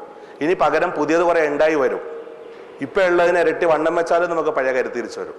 1-2 മാസം കൊണ്ട് പോയ വണ്ണമെല്ലാം തിരിച്ച് പഴയ ആളാവും ശരിക്കും. ഞാൻ ഇത് മീനങ്ങാടി സ്റ്റേഷനിലൊരു അവിടുത്തെ ഒരു ഹെഡ് കോൺസ്റ്റബിള് 104 കിലോ ഉണ്ടായിരുന്ന ആളായിരുന്നു. എൻ്റെ അടുത്ത് വരുമ്പോൾ 65 കിലോയാ. 1.5 മാസം കഴിഞ്ഞപ്പോൾ 26 കിലോ തൂക്കം. 45 ദിവസം കൊണ്ട് 26 കിലോ തൂക്കം തിരിച്ചു വന്നു. അപ്പോൾ വ്യായാമം ചെയ്യാതെ പ്രമേഹ ചികിത്സയായിട്ട് മുമ്പോട്ട് പോകാമെന്ന് വിചാരിക്കേണ്ട. വ്യായാമം എത്ര നന്നായിട്ട് ചെയ്യുന്നോ അത്രയും ഗുണം കിട്ടും, നിങ്ങളുടെ ശരീരത്തിന്റെ കേട് അത്രയും മാറും. അപ്പോൾ ഞാനിങ്ങനെ അന്നന്ന് കഴിക്കണ ഭക്ഷണം അന്നന്ന് കത്തിച്ച് കളന്നുള്ള പോളിസിൽ ഞാൻ അങ്ങനെ 5 കൊല്ലം ജീവിതം കൊണ്ടുപോയി പ്രമേഹം കൊണ്ട്. അവിടെ 4-5 കൊല്ലം മുമ്പ് എൻ്റെ അടുത്ത് ആകസ്മികമായിട്ട് എൻ്റെ അടുത്ത് വന്നുപെട്ട ഒരു അമ്മ. ആ അമ്മയുടെ ഹിസ്റ്ററിയിൽ നിന്നാണ് ചികിത്സയുടെ ലൈൻ മാറുന്നത്. പിന്നെ എൻ്റെ അടുത്തൊരു ഇത് ശ്രദ്ധിച്ച് കേട്ടോളൂ, നിങ്ങൾക്ക് ഒബ്സർവ് ചെയ്ത് പഠിക്കാൻ പറ്റും ഞാൻ എങ്ങനെ പഠിച്ചു എന്നുള്ളത്. പ്രമേഹ ചികിത്സയിലെ പുതിയ വഴികളിലേക്ക് പോണത്. ഒരു അമ്മേൻ്റെ അടുത്ത് കൊണ്ടുവന്നു 40-80 യൂണിറ്റ് ഇൻസുലിൻ എടുക്കുന്നുണ്ട്. 80 യൂണിറ്റ് ഇൻസുലിൻ, 6 ഗുളികകൾ. 73 വയസ്സുള്ള അമ്മ. Blood sugar 340, urine sugar brick red. 80 unit ഇൻസുലിനും 6 ഗുളികയും എടുത്തിട്ട് 340 രക്തത്തില് മൂത്രത്തിൽ ബ്രിക്ക് റെഡ്. ഈ അമ്മയുടെ കാല് മുറിക്കാൻ തീരുമാനിച്ചു. അവിടെ സർജൻ തീരുമാനിച്ചു ഈ അമ്മ കഴിക്കുന്നത് രാവിലെ 1 ചപ്പാത്തി, ഉച്ചക്ക് 2 ചപ്പാത്തി, വൈകുന്നേരം മുത്താരിയോ റവേ, രണ്ടും കിട്ടിയില്ലെങ്കിൽ 1 ചപ്പാത്തിയും കൂടെ. അപ്പൊ ഞാൻ പറഞ്ഞ അമ്മ എന്തായാലും ഇത്ര ഇൻസുലിൻ എടുക്കുന്നില്ല, അമ്മ ധൈര്യമായിട്ട് ഭക്ഷണം കഴിച്ചോ. ആ കഴിച്ച് ഭക്ഷണം തേച്ചിട്ടുണ്ടാകുന്ന ഗ്ലൂക്കോസ് കടത്തി വിടാനായിട്ട് ഈ ഇൻസുലിൻ ധാരാളം മതിയാകും. ഭക്ഷണം കഴിച്ചോളുന്നുണ്ട്. ചെറുതായിട്ട് കുറച്ച് വ്യായാമം, കുറച്ച് കുഞ്ഞു വ്യായാമങ്ങൾ. 80 യൂണിറ്റ് ഇൻസുലിനും 6 ഗുളികയും കഴിച്ച് ഇത്രയും പട്ടിണി കിടന്നിട്ട് പ്രമേയം കുറയുന്നില്ല. അതേസമയം 1 ഗ്ലാസ് ചായ മധുരൂട്ട് കുടിച്ചു, ഷുഗർ കുറഞ്ഞു പോയിട്ട് ബോധം കെട്ട് വീണു. എന്ത് സംഭവിച്ചു കാണണം? പാൻക്രിയാസിനകത്ത് കുറെ ഇൻസുലിൻ പുറത്തേക്ക് ചാടി കാണണം, അല്ലേ? അല്ലാതെ ഇത്രയും പെട്ടെന്ന് കുറയാൻ വഴിയില്ല. അപ്പോൾ വായിലൂടെ പെട്ടെന്ന് മധുരം ചെന്നപ്പോഴേക്കും ആ അമ്മ ഉറക്കത്തിൽ നിന്ന് എണീറ്റപ്പോൾ ഞെട്ടി ചുറ്റും നോക്കുമ്പോൾ കുറേ പഞ്ചസാരയാണ്. അപ്പോൾ വയറ്റിൽ നിന്ന് ആരോ ദൂതൻ ചെന്നു പാൻക്രിയാസിനോട് പറഞ്ഞാടാ കുറേ പഞ്ചസാര വന്നിട്ടുണ്ട്, കുറേ ഇൻസുലിൻ ചാടിക്കണമെന്ന് മെസ്സേജ് കൊടുത്താണ്. പാൻക്രിയാസിനകത്ത് ഇൻസുലിൻ കുറേ സ്റ്റോക്ക് ഉണ്ടായിരുന്നു കാണണം, അതെല്ലാം കൂടെ പുറത്തെ ചാടി കാണണം, ഇല്ലേ? ഇനി ആ പാൻക്രിയാസിനകത്ത് ഇൻസുലിൻ ഉണ്ടായിരുന്നു, പക്ഷെ എന്തുകൊണ്ടത് പുറത്തേക്ക് ചാടിയില്ല? പാൻക്രിയാസ് എന്തിനുള്ളതാ? വായിലൂടെ കഴിക്കുന്ന ഓരോ ഭക്ഷണത്തിനകത്തുള്ള ഗ്ലൂക്കോസിന്റെ തോതിനനുസരിച്ച് ഇൻസുലിൻ ചാടിക്കാനുള്ള അവയവമാണ്. ഞാൻ പറഞ്ഞു ചെറുതായിട്ട് മധുരമായിട്ട് തുടങ്ങുക, പതുക്കെ പതുക്കെ സാധാരണ മധുരത്തിലേക്ക് വരാൻ പറഞ്ഞു. അങ്ങനെ പറഞ്ഞു 1-2 ആഴ്ച കഴിയുമ്പോൾ കാണാം മധുരം കഴിച്ച ആൾക്കാർക്ക് എല്ലാം കുറയാൻ തുടങ്ങി. അപ്പോൾ ഞാൻ പറഞ്ഞു മധുരം കഴിച്ചോളൂ, എന്നിട്ട് അതിനനുസരിച്ച് വ്യായാമം ചെയ്താൽ മതി. അങ്ങനെ അന്നന്ന് കഴിക്കുന്ന ഭക്ഷണം കത്തിത്തീരാനുള്ള വ്യായാമം ഇപ്പോൾ 50 എണ്ണം ആണെങ്കിൽ അതിൻ്റെ മുകളിലേക്ക് ഒരു 60, 70, 80, 100 വ്യായാമം ചെയ്യുന്ന ആൾക്ക് എന്തും കഴിച്ചൂടെ? ഇപ്പോൾ ഒരു പ്രമേഹ രോഗി ലഡു കഴിച്ചാൽ എന്താ പറ്റുക? പ്രമേഹ രോഗി ലഡു കഴിച്ചു, ഞാനൊരു ലഡു കഴിച്ചു, 100 ഇൻസുലിൻ ചാടി, എൻ്റെ ഷുഗർ കൂടുന്നില്ല, റൈറ്റ്? പ്രമേഹ രോഗി ഒരു ലഡു കഴിച്ചു, 50 ഇൻസുലിനെ ചാടിയുള്ളു, രക്തത്തിലെ പഞ്ചസാര കൂടുമല്ലോ. ഇത് രക്തത്തിലെ കൂടിയോണ്ട് നമുക്കിപ്പോൾ എന്താ സംഭവിക്കാൻ പോകുന്നത്? ഇത് അടിഞ്ഞു കൂടുമ്പോഴല്ലേ പ്രശ്നങ്ങളുള്ളൂ, അല്ലേ? അത് വ്യായാമം ചെയ്താൽ പഞ്ചസാരയെ കത്തിച്ച് കളയാം, അടിഞ്ഞുകൂടാൻ വിടാതിരിക്കുക. വീണ്ടും ലഡു കഴിക്കുക, രക്തത്തിലെ പഞ്ചസാര കൂട്ടുക, പിന്നെയും കത്തിച്ച് കളയുക, പിന്നെയും ലഡു കഴിക്കുക, രക്തത്തിലെ പഞ്ചസാര കൂട്ടുക, കത്തിച്ച് നാരായണ പണി, കല്ലുരുട്ടി മോളിക്കേട്ടാ താഴേക്കിടുക, അല്ലേ? ഇതേപോലെ ചെയ്ത് ഇതിലേക്ക് എന്തോ കണ്ടുപഠിക്കാനുണ്ട്. ഇത് നമ്മുടെ പാൻക്രിയാസ് കണ്ടുപഠിക്കുന്നുണ്ടാവും. അതായത് ഒരു ലഡു വായിലൂടെ ചെന്നിട്ടുണ്ടെങ്കിൽ അതിൽ നിന്ന് ഗ്ലൂക്കോസ് അധികമുണ്ട്, ഇത് കുറക്കാൻ 50 ഇൻസുലിൻ പോരാ, കുറച്ചുകൂടെ വേണമെന്ന് പാൻക്രിയാസ് പഠിക്കും. മൂക്കി പൊടി പോയാൽ നമ്മൾ തുമ്മും, ഇല്ലേ, കളയാൻ വേണ്ടി. കണ്ണി പൊടി പോയാൽ വെള്ളം വരും, ശ്വാസോസ്ഥി പറ്റാത്ത എന്നിട്ടുണ്ടെങ്കിൽ ചുമക്കും, വയറ്റിൽ പറ്റാത്ത ഛർദ്ദിക്കും, താഴേക്ക് ചെന്നാൽ ഡയറി പിടിക്കും, അല്ലെ ഒഴിച്ചിൽ പിടിച്ച് കുടൽ ക്ലിയർ ചെയ്യും, മുള്ളു കുത്തിയിരുന്ന് എടുത്ത് കളഞ്ഞില്ലേ കുത്തിപ്പഴുത്ത് പോകും, ഇല്ലേ? പ്രമേയം കൂടുമ്പോൾ എങ്ങനെയാ? നിങ്ങളുടെ ദാഹം കൂടും, നിങ്ങളെ കൊണ്ട് കൂടുതൽ വെള്ളം കുടിപ്പിച്ച് കൂടുതൽ മൂത്രം ഒഴിപ്പിക്കും. ഇതൊക്കെ അങ്ങേര് തീരുമാനിച്ചാ. അധികമുള്ള പഞ്ചസാര പുറത്തേക്ക് കളയാനുള്ള വഴിയാണ് മൂത്രം. മനസ്സിലാവുന്നത്? അപ്പൊ പ്രമേയം കൂടുമ്പോൾ നിങ്ങളുടെ ദാഹം കൂട്ടി വെള്ളം കുടിപ്പിച്ച് ശരിക്കും മൂത്രം ഒഴിപ്പിക്കും, ഇത് അധികമുള്ളത് കളയാൻ വേണ്ടി. ഇതേപോലെ വായിലൂടെ ലഡു ചെല്ലും, അതിനനുസരിച്ച് പാൻക്രിയാസ് പ്രതികരിച്ചേ പറ്റൂ, പ്രതികരിക്കും. വേണ്ട, നിങ്ങളുടെ വീട്ടിലെ കുട്ടികളെ ആലോചിച്ചാൽ മതി. ആദ്യത്തെ മഴ കൊള്ളുമ്പോൾ കുട്ടികൾക്ക് പനി പിടിക്കുമല്ലോ, ഒരു 5-6 മഴ കൊണ്ടു കഴിഞ്ഞാലോ പിന്നെ വല്ല കുഴപ്പമുണ്ടാവുക? ഇത് കഴിഞ്ഞാൽ തലകുത്തി മറിഞ്ഞാലും അവന് ജലദോഷം പിടിക്കില്ല, പനിയും പിടിക്കില്ല. ഇത് തന്നെ ആദ്യം ലഡു ചെല്ലുമ്പോൾ ചിലപ്പോൾ പാൻക്രിയാസ് ശരിക്കും പ്രതികരിക്കുന്നില്ല, കൂടും ഷുഗർ. അത് വ്യായാമം ചെയ്ത് കത്തിച്ച് തടിയെ പിടിക്കാതെ നോക്കാം. ഇപ്പൊ എന്റെ സയൻസിന്റെ പുതിയ ഇത് വന്നു, ചെറുകുടലിലെ GLP-1 പറഞ്ഞ ഹോർമോൺ, ഇൻക്രെറ്റിൻ ഹോർമോൺസ് ഉണ്ട് ചെറുകുടലില്. വായിലൂടെ ചെല്ലുന്ന ഗ്ലൂക്കോസ് അടങ്ങിയ ഭക്ഷണങ്ങളാണ് അതിന്റെ സ്റ്റിമുലേഷൻ. ഈ GLP-1 പാൻക്രിയാസിൽ പോയിട്ട് അവിടെ നിന്ന് കൂടുതൽ ഇൻസുലിൻ പുറത്തേക്ക് ചാടിക്കും, ബീറ്റാ സെൽ മാസ് കൂട്ടും. ബീറ്റാ സെൽ മാസ് കൂട്ടിച്ച ബീറ്റാ സെൽസ് പാൻക്രിയാസിന്റെ അകത്തു നിന്നും ഇൻസുലിൻ പുറപ്പെടുവിക്കുന്ന കോശങ്ങളാണ് ബീറ്റാ സെൽസ്, ഇൻസുലിൻ ഉണ്ടാക്കുന്നത്. ഓക്കെ, അപ്പൊ ഈ GLP-1 ബീറ്റാ സെൽസിന്റെ അളവ് കൂട്ടും, നശിച്ചുപോയ ബീറ്റാ സെൽസിനെ ഉണ്ടാക്കിയെടുക്കും. മനസ്സിലാവുന്നുണ്ടോ? ബീറ്റാ സെൽസ് ആണ് പാൻക്രിയാസ് ഇൻസുലിൻ ഉണ്ടാക്കുന്ന കോശങ്ങൾ. അപ്പൊ പുതിയ ബീറ്റാ സെൽസ് ഉണ്ടായി വരുമെന്നുണ്ടെങ്കിൽ പ്രമേഹം മാറൂലേ? മനസ്സിലാവുന്നുണ്ടോ പറയുന്നത്? അപ്പൊ ആ പ്രതീക്ഷയിലാണ് ഞാൻ മധുരം കഴിച്ചോളാൻ പറഞ്ഞത്. അങ്ങനെ പതുക്കെ പതുക്കെ പതുക്കെ പതുക്കെ ഓരോരുത്തരുടെയും പാൻക്രിയാസ് കൂടുതൽ ജോലി ചെയ്യാനും തുടങ്ങുന്നു. അങ്ങനെ പതുക്കെ പതുക്കെ ബീറ്റാ സെൽസ് കൂടുതൽ ഉണ്ടായി വന്നു, മാറി തുടങ്ങി. ഇപ്പോൾ എൻ്റെ അടുത്ത് 2000-ലധികം രോഗികൾ ഒരു മരുന്നും കഴിക്കാതെ സ്വസ്ഥോട്ട് ജീവിക്കുന്നുണ്ട്. മനസ്സിലാവുന്നുണ്ട്? അപ്പോൾ അടുത്ത ചോദ്യം വരുന്നത്, ജീവിതകാലം ഫുള്ള് വ്യായാമം ചെയ്തുകൊണ്ടിരിക്കണ്ടേ? അല്ലേ? ഓരോരുത്തരും ഓരോ സ്റ്റെപ്പിലും കടന്നു പറയണം. നമ്മളിങ്ങനെ ജീവിതകാലം ഫുള്ള് വ്യായാമം ചെയ്യേണ്ട എന്നും വ്യായാമം നിർത്തിയാലും തിരിച്ചു വരില്ല എന്ന് തന്നെ വേറെ ആൾക്കാർ പഠിപ്പിച്ചെന്ന് പുറകെ. ഇപ്പൊ അടുത്ത കാലത്ത് ഒരു കൊല്ലം മുമ്പ് പ്രമേഹം മാറുക എന്ന് പറയുമ്പോൾ 2 തലത്തിൽ ചിന്തിക്കണം. ഒന്ന്, പാൻക്രിയാസിന്റെ കേട് മാറ്റണം പ്രമേഹം മാറ്റാൻ. 2, ശരീരത്തിലുണ്ടായ മുഴുവൻ കേടുകൾ മാറ്റണം. ശരീരത്തിലുണ്ടായ കേടുകൾ മുഴുവൻ മാറ്റാൻ ഉള്ള ഏക മരുന്ന് വ്യായാമം മാത്രമാണ്, റൈറ്റ്? പാൻക്രിയാസിന്റെ കേട് മാറ്റാനുള്ള ഏക പണി പാൻക്രിയാസിനെ കൊണ്ട് വ്യായാമം ചെയ്യിപ്പിക്കുക, അതായത് അതിന്റെ പണി എടുപ്പിക്കുക. വായിലൂടെ പലതരം മധുരങ്ങൾ കഴിച്ച് അതിനനുസരിച്ച് പാൻക്രിയാസിനെ കൊണ്ട് പണിയെടുപ്പിക്കുക. പാൻക്രിയാസ് അതനുസരിച്ച് പണിയെടുക്കാത്തത് കൊണ്ട് ആണ് പ്രമേഹം. അപ്പൊ ഷുഗർ കൂടും, അത് വ്യായാമം ചെയ്ത് കത്തിച്ചു കളയാം. ഞാൻ ഭക്ഷണമൊക്കെ കഴിച്ചു തുടങ്ങി, വ്യായാമം സാറിനെ കണ്ടിട്ട് തുടങ്ങാമെന്ന് വിചാരിച്ച്. വ്യായാമം തുടങ്ങാൻ കബഡി നിർത്തണം. തീറ്റ ഇപ്പൊ എല്ലാം തട്ടി തുടങ്ങി കാണും. പിന്നെ ചില ആൾക്കാരുണ്ട്, വ്യായാമം ഞാൻ 200 എത്തിയ സാറേ, മധുരം സാറിനെ കണ്ട് തുടങ്ങാന്ന് വിചാരിച്ചു. 2നും റിസൾട്ട് ഇല്ല. പക്ഷെ 2നും കൃത്യമായിട്ട് ചെയ്യുന്ന ആൾക്കാർക്ക് റിസൾട്ട് ഉണ്ടാവും. എന്റെ അനുഭവം പഠിച്ചത് നിങ്ങളെ പട്ടിണി കിടന്നുകൊണ്ടാണ് നിങ്ങളുടെ പ്രമേയം കൂടുന്നത്. മനുഷ്യ പോലെ ഭക്ഷണം എന്തിന് വെറുതെ നിങ്ങൾ തന്നെ അങ്ങാടി കാണും, ഒന്നും കൂസാതെ വയറ് നിറച്ച് തട്ടിവിട്ട് എല്ലാ ഭക്ഷണവും കഴിച്ച് വൈകുന്നേരം ഒരു പൈൻ്റ് അടിച്ച് വീട്ടിൽ പോണ രോഗിയുണ്ട് ഇവിടെ, ഇല്ലേ? അവന് ഒരു കുഴപ്പമില്ല. ആരും പൈൻ്റ് മേടിച്ച് പോകേണ്ടതും കേട്ട് തലയൊക്കെ കുളിക്കട്ടെ ഓരോരുത്തർ. എന്നുവെച്ചാൽ ആ രോഗിക്ക് ഒരു പ്രശ്നമില്ല, കാരണം അവന് മനസ്സമാധാനം ഉണ്ടോ, നല്ലോണം ഭക്ഷണം കഴിക്കുന്നു. അതേസമയം പേടിച്ച് വിറച്ച് ഇൻസുലിൻ കുത്തി പട്ടിണി നടക്കുന്ന ആൾക്കാർ അവരുടെ മെലിഞ്ഞ് ഉണങ്ങി എണീറ്റിക്കാൻ ജീവനില്ലാതെ ഇങ്ങനെ ഇരിക്കും എന്ന് പറഞ്ഞ് ഞാൻ ഉഴപ്പാൻ വേണ്ടിയില്ല പറയുന്നത്. അവൻ ധൈര്യമായിട്ട് ഒന്നും കൂസാതെ പോകുന്നു, അവന് മനസ്സമാധാനം ഉണ്ട്, നല്ലോണം ഭക്ഷണം കഴിക്കുന്നുണ്ട്. പിന്നെ ഭക്ഷണം കഴിച്ച ആരോഗ്യമുണ്ട്, അവൻ അധ്വാനിക്കുകയും ചെയ്യും പോയിട്ട്. വൈകുന്നേരം സ്മോൾ മെഡിക്കാനുള്ള പൈസ ഉണ്ടാക്കണ്ട, അതിനുവേണ്ടി അവൻ അധ്വാനിക്കും പോയിട്ട്. അപ്പം അവന് മറ്റവൻ പേടിച്ച് എനിക്ക് വയ്യെന്ന് പിന്നെ വളഞ്ഞു കുത്തി ഇങ്ങനെ മൂലക്ക് ഇരിക്കും, സ്വന്തം കുഴിയിലേക്ക് വേഗം വേഗം പോയിക്കൊണ്ടിരിക്കും. ഓക്കെ, അപ്പോൾ 2 കാര്യം ചിന്തിച്ചോളാം. 1 വ്യായാമം, 2 ഭക്ഷണം. പിന്നെ ഞാൻ ഒബ്സർവ് ചെയ്ത് പോകുമ്പോൾ ഇങ്ങനെ ശരിക്കും പ്രമേയ രോഗി എന്ന് പറയുന്നത് തെറ്റുകളുടെ വലിയൊരു കൂമ്പാരോ, ശരിക്കും മുഴുവൻ തെറ്റുകളുള്ള ഒരു രീതിയിൽ ഈ വന്നുകൊണ്ടിരിക്കുന്ന രീതിയിൽ ഞങ്ങൾ ഡോക്ടർമാരാരും കുറ്റം പറയേണ്ടതിൽ ഞങ്ങളെ പഠിപ്പിച്ചെന്ന രീതി അതാ. ഞാൻ ഫുൾ ടൈം ഇത് തന്നെ ഒബ്സർവ് ചെയ്ത് കഴിഞ്ഞ 10 കൊല്ലത്തോളമായിട്ട് പ്രമേയ രോഗികളിൽ മാത്രം ശ്രദ്ധിച്ചുകൊണ്ടിരിക്കുക. അപ്പം ഞാൻ കണ്ടുപഠിച്ച കുറേ തെറ്റുകൾ തിരുത്തലാണ് ചെയ്തിരിക്കുന്നത്, അല്ലാതെ പുതിയതായിട്ട് വലുതായിട്ട് ഒന്നും ഇതിലില്ല. ഉണ്ട് ചെറുതൊക്കെ, അത് ഈ മധുരം കഴിക്കണം എന്നുള്ളത് അവസാനം അനുഭവത്തിൽ നിന്ന് കിട്ടുന്നതാണ്. ഭക്ഷണത്തിലെ ചിട്ടയില്ലായ്മ കളയാ, അത് കൃത്യത പഠിക്കുക. ഭക്ഷണത്തിൽ കാലത്തെ 8 മണിക്ക് ഗുളിക കഴിച്ചാൽ 8:30 മണിക്ക് ഭക്ഷണം, എല്ലാവരും കഴിക്കുന്ന അതേ ഭക്ഷണം, നിർബന്ധമായിട്ടും കഴിച്ചിട്ട് എല്ലാവരും കഴിക്കുന്ന അതേ ഭക്ഷണം. ഭക്ഷണം മാറ്റി നിങ്ങൾക്ക് സ്പെഷ്യൽ ഭക്ഷണം ഉണ്ടാക്കി കഴിച്ചാൽ നിങ്ങൾ സ്വയം പറയുക, ഞാൻ രോഗിയാണ് രോഗിയാണ് രോഗിയാണെന്ന് സ്വയം പറയുക. മനസ്സിലാവുന്നുണ്ടോ ഈ ചിന്ത? അത് മാനസിക രോഗം. ശരിക്ക് മനസ്സുകൊണ്ട് എപ്പോഴും രോഗി രോഗി രോഗി എന്ന് വിചാരിക്കുന്ന ഒരാളുടെ രോഗം എങ്ങനെ മാറാനാ? ക്ലിയർ ആവുന്നുണ്ടോ പറയുന്നത്? അപ്പൊ ആദ്യമേ മനസ്സമാധാനമായിട്ട് ഭക്ഷണം കഴിക്കാൻ തുടങ്ങി. എന്തിനാ പേടിക്കേണ്ട ആവശ്യം? നിങ്ങൾ കഴിക്കുന്ന ഭക്ഷണം അതിനനുസരിച്ച് വ്യായാമം ചെയ്ത് കളഞ്ഞാൽ പോരെ, പിന്നെ എന്താ പേടിക്കേണ്ട ആവശ്യമുള്ളത്? ഇത് മാത്രം വ്യായാമമായിട്ട് ഇരുന്നേക്കരുത്. ഇത് മാത്രം വ്യായാമമായിട്ട് ഇരുന്നാൽ ചിലപ്പോൾ വിവരം അറിയും. ഓക്കെ, 8 മണിക്ക് ഗുളിക കഴിക്കുന്നു, 8:30 മണിക്ക് ഭക്ഷണം കഴിക്കുന്നു, ഉച്ചക്ക് 1 മണിക്ക് ഗുളിക കഴിക്കുന്നു, 1:30ക്ക് ഭക്ഷണം കഴിക്കുന്നു. എല്ലാവരും കഴിക്കുന്നു അതേ ഭക്ഷണം, ഇറച്ചിയോ മുട്ടയോ പാലോ മീനോ എന്തായിക്കോട്ടെ, അത് നിങ്ങളും കഴിച്ചിരിക്കണം. ഭക്ഷണം എല്ലാവരുടെയും ശരീരത്തിന് വേണ്ടതാ. ഭക്ഷണം കഴിച്ചില്ലെങ്കിൽ ആരോഗ്യം പോയിക്കൊണ്ടേയിരിക്കും ഓരോ ദിവസം.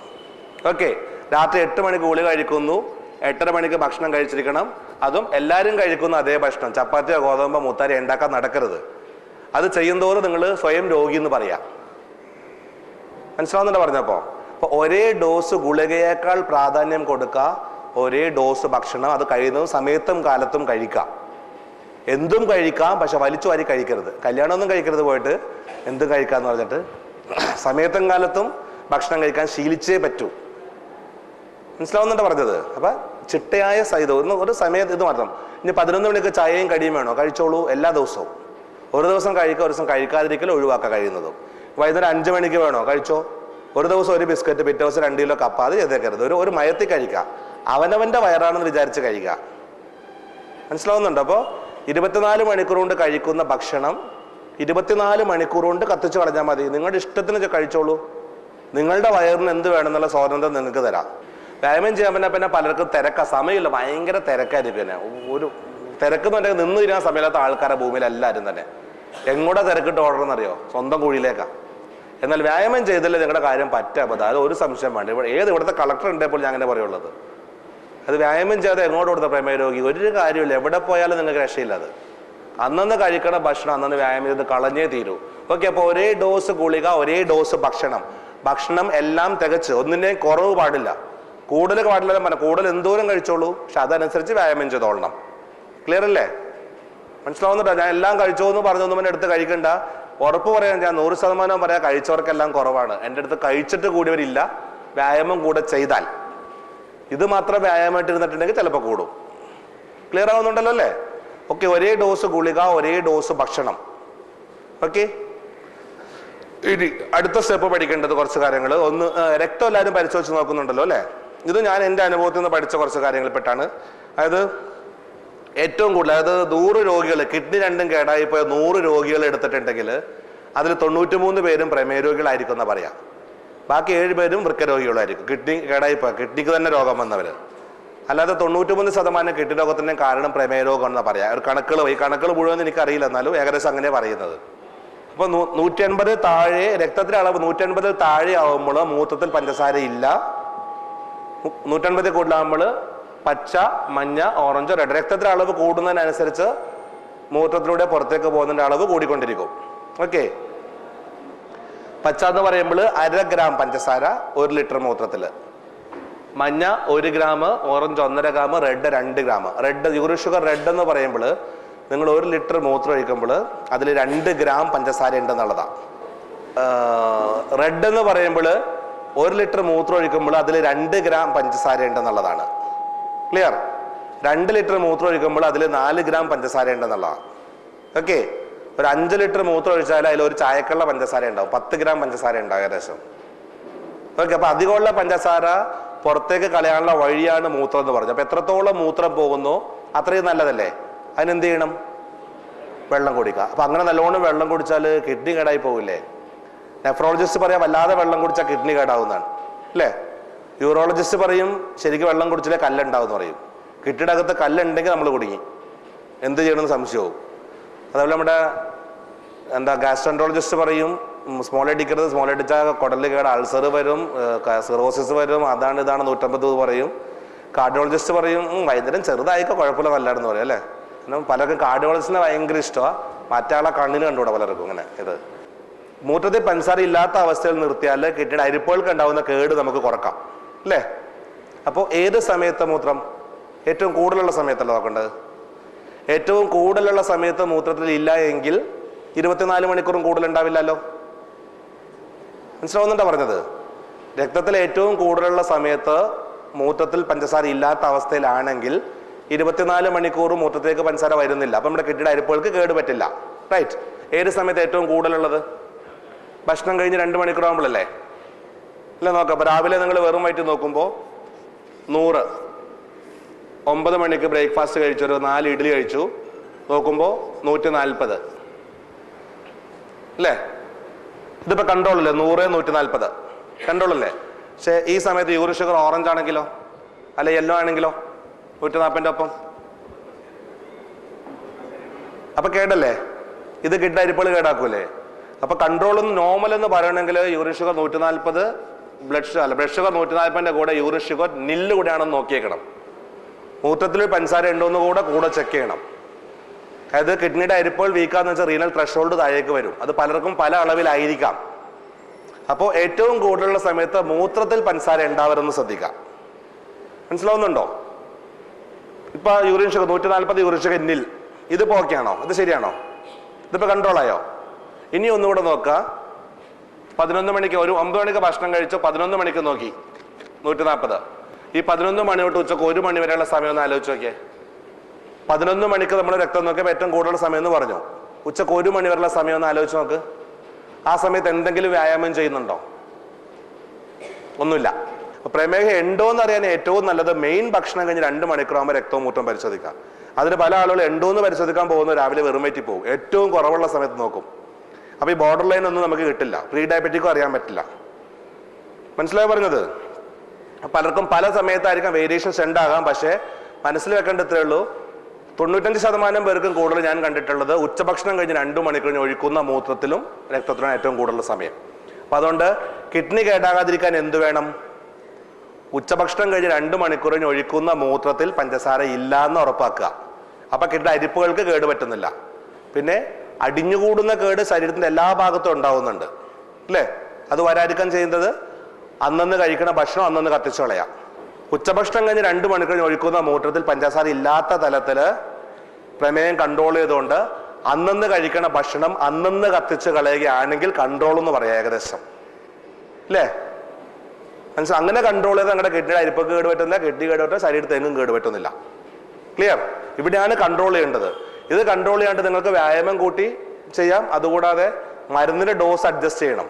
അപ്പൊ അവിടെയാണ് ഞാൻ പറയുന്നത്, ഞങ്ങൾ ഡോക്ടർമാർ ഒരു നിശ്ചിത രക്തത്തിന്റെ അളവോ മൂത്രത്തിന്റെ അളവോ നോക്കിയിട്ട് ഡോസ് എഴുതി തരുന്നത് കാലാകാലം ഫോളോ ചെയ്താൽ പോരാ. അപ്പൊ നിങ്ങളിത് വിലയിരുത്താൻ പഠിക്കണം. അപ്പൊ എങ്ങനെ നിങ്ങൾ വിലയിരുത്തുക? എളുപ്പത്തില് 4 ദിവസം കൂടുമ്പോൾ മൂത്രം പരിശോധിച്ച് നോക്കാം. കൂടുതലാണോ കുറവാണെന്ന് വിലയിരുത്തിയിട്ട് അഡ്ജസ്റ്റ് ചെയ്യാൻ പഠിക്കാം.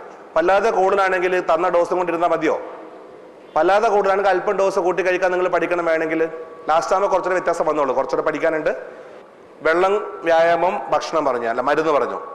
വെള്ളം കൂടി എത്ര ഉണ്ടാവും? 1 കിലോ എന്ന് ഉദ്ദേശിക്കുന്ന ഒരാൾക്ക് ബുദ്ധിമുട്ട് കൂടാതെ ഒരു ദിവസം കുടിക്കാൻ പറ്റുന്ന വെള്ളം, അത്രയും വെള്ളം നിങ്ങളിപ്പോൾ കുടിക്കുന്നുണ്ടാവോ? നിങ്ങളുടെ ദാഹത്തിനനുസരിച്ചുള്ള കുടിക്കുന്നുണ്ടാവും. അപ്പൊ അത് കൂട്ടാം നമുക്ക്. അത് കൂട്ടാം. ഇപ്പൊ നിങ്ങൾ കുടിക്കുന്നത് ഇപ്പൊ 1/2 കിലോ വെള്ളം കുടിക്കുന്നു കൂട്ടാം. ദാഹത്തിനുള്ള വെള്ളം കുടിക്കുന്നുണ്ട്. വ്യായാമം, ഈ ഒരു വ്യായാമം ഉണ്ടാവും. പിന്നെ നാക്കിട്ടിരിക്കണ കുറച്ചുണ്ടാവും, നടത്തും, പിന്നെ സ്പൂൺ പിടിച്ച ഇളക്കൽ, എല്ലാം കൂടെ ഒരു 1/2 കിലോ വ്യായാമം അതും കൂട്ടാം. 1/2 കിലോ വ്യായാമം, 1/2 കിലോ വെള്ളം, 2 കിലോ മരുന്ന്. അതൊക്കെ ഞാൻ പറയുന്നത്. ഇപ്പോഴത്തെ അവസ്ഥ നിങ്ങൾ കൺട്രോളിൽ നിൽക്കുന്നത് ഇത്തിരി വ്യായാമവും ഇത്തിരി വെള്ളവും അധികം മരുന്നും കൊണ്ടായിരിക്കും. മനസ്സിലാക്കാൻ ഉദ്ദേശിച്ചത് അതാണത്. അത് 1/2 കിലോ വെള്ളം, 1/2 കിലോ വ്യായാമം, 2 കിലോ മരുന്നിലാണ് കൺട്രോൾ ചെയ്തേക്കുന്നത്. ഈ മരുന്ന് എത്രത്തോളം കുറക്കണം? ഞാൻ നേരത്തെ ഞാൻ അമ്മയുടെ പാൻകാസ് കൊണ്ട് പണിയെടുപ്പിക്കാൻ നിർത്തിയത് പട്ടിണിയും മരുന്നുകളും കൂടിയാണ്. മരുന്ന് മാക്സിമം കുറക്കാൻ നമ്മൾ എന്ത് ചെയ്യണം? മരുന്നിൻ്റെ ഡോസ് കഴിയുന്നത്ര കുറക്കാൻ നോക്കണം. അതിനെന്താ ചെയ്യേണ്ടത്? ഒന്ന് വെള്ളം കൂടി കൂട്ടുക. ഒരാളെ കൊണ്ട് ബുദ്ധിമുട്ട് കൂടാതെ കുടിക്കാൻ പറ്റാത്ത വെള്ളം കുടിക്കുക. അപ്പോൾ 1 കിലോ വെള്ളം, വ്യായാമം 1/2 കിലോ, മരുന്ന് 1.5 കിലോ ആയിട്ട് കുറഞ്ഞിട്ടുണ്ടാകും. അപ്പം ഓക്കെ. അപ്പോൾ വെള്ളം മാക്സിമം കുടിക്കാൻ പറ്റും. ബുദ്ധിമുട്ടി കുടിക്കാനല്ല, ബുദ്ധിമുട്ട് കൂടാതെ എത്രത്തോളം കുടിക്കാം അത്രയും വെള്ളം കുടിക്കാം. ഓക്കെ അല്ലേ? ഇനി എങ്ങനെ മരുന്ന് കുറക്കാം? അടുത്തത് വ്യായാമം കൂട്ടിയാൽ പോരെ? വ്യായാമത്തിന്റെ അളവ് കൂട്ടിയാൽ പോരെ? അപ്പോൾ ഇപ്പൊ നമ്മൾ ചെയ്യുന്ന വ്യായാമം ഞാനൊരു 8-10 തരം വ്യായാമങ്ങളെ പൊതുവെ ചെയ്യിക്കാറുള്ളത്. 10 തരം വ്യായാമത്തിൽ ഇപ്പോൾ ഈ കൈക്കുള്ള മസിലിനുള്ള വ്യായാമം ഇത് വെറുതെ കൈ മടക്കി നിവർത്തലേ ഉള്ളൂ. ഇതപ്പോ ഇന്ന് ഞാനൊരു 10 പ്രാവശ്യം ചെയ്തു നോക്കാം. ഇത് ഇങ്ങനെ 10 പ്രാവശ്യം ഒന്ന് മടക്കി നിവർത്തുന്ന കൈ. ഓക്കെ, 100 ഗ്രാം എന്ന് കൂട്ടാം 10 പ്രാവശ്യം ചെയ്യുന്നത്. നാളെ ഞാൻ 20 പ്രാവശ്യം ചെയ്യുന്നു, 200 ഗ്രാം. മറ്റന്നാൾ 30, അടുത്ത ദിവസം 40, അടുത്ത ദിവസം 50. അപ്പോൾ 500 ഗ്രാം, 1/2 കിലോ അല്ലേ? വീണ്ടും കൂട്ടുക. 60, 70, 80, 90, 100. വ്യായാമം 100 എണ്ണം ആവുമ്പോൾ 1 കിലോ വ്യായാമമായി. ഇപ്പോൾ 1 കിലോ വെള്ളം, 1 കിലോ വ്യായാമം, 1 കിലോ മരുന്ന്. മരുന്നിന്റെ ഡോസ് പകുതിയായിട്ട് കുറഞ്ഞു, 2 കിലോ എന്നുള്ളത്.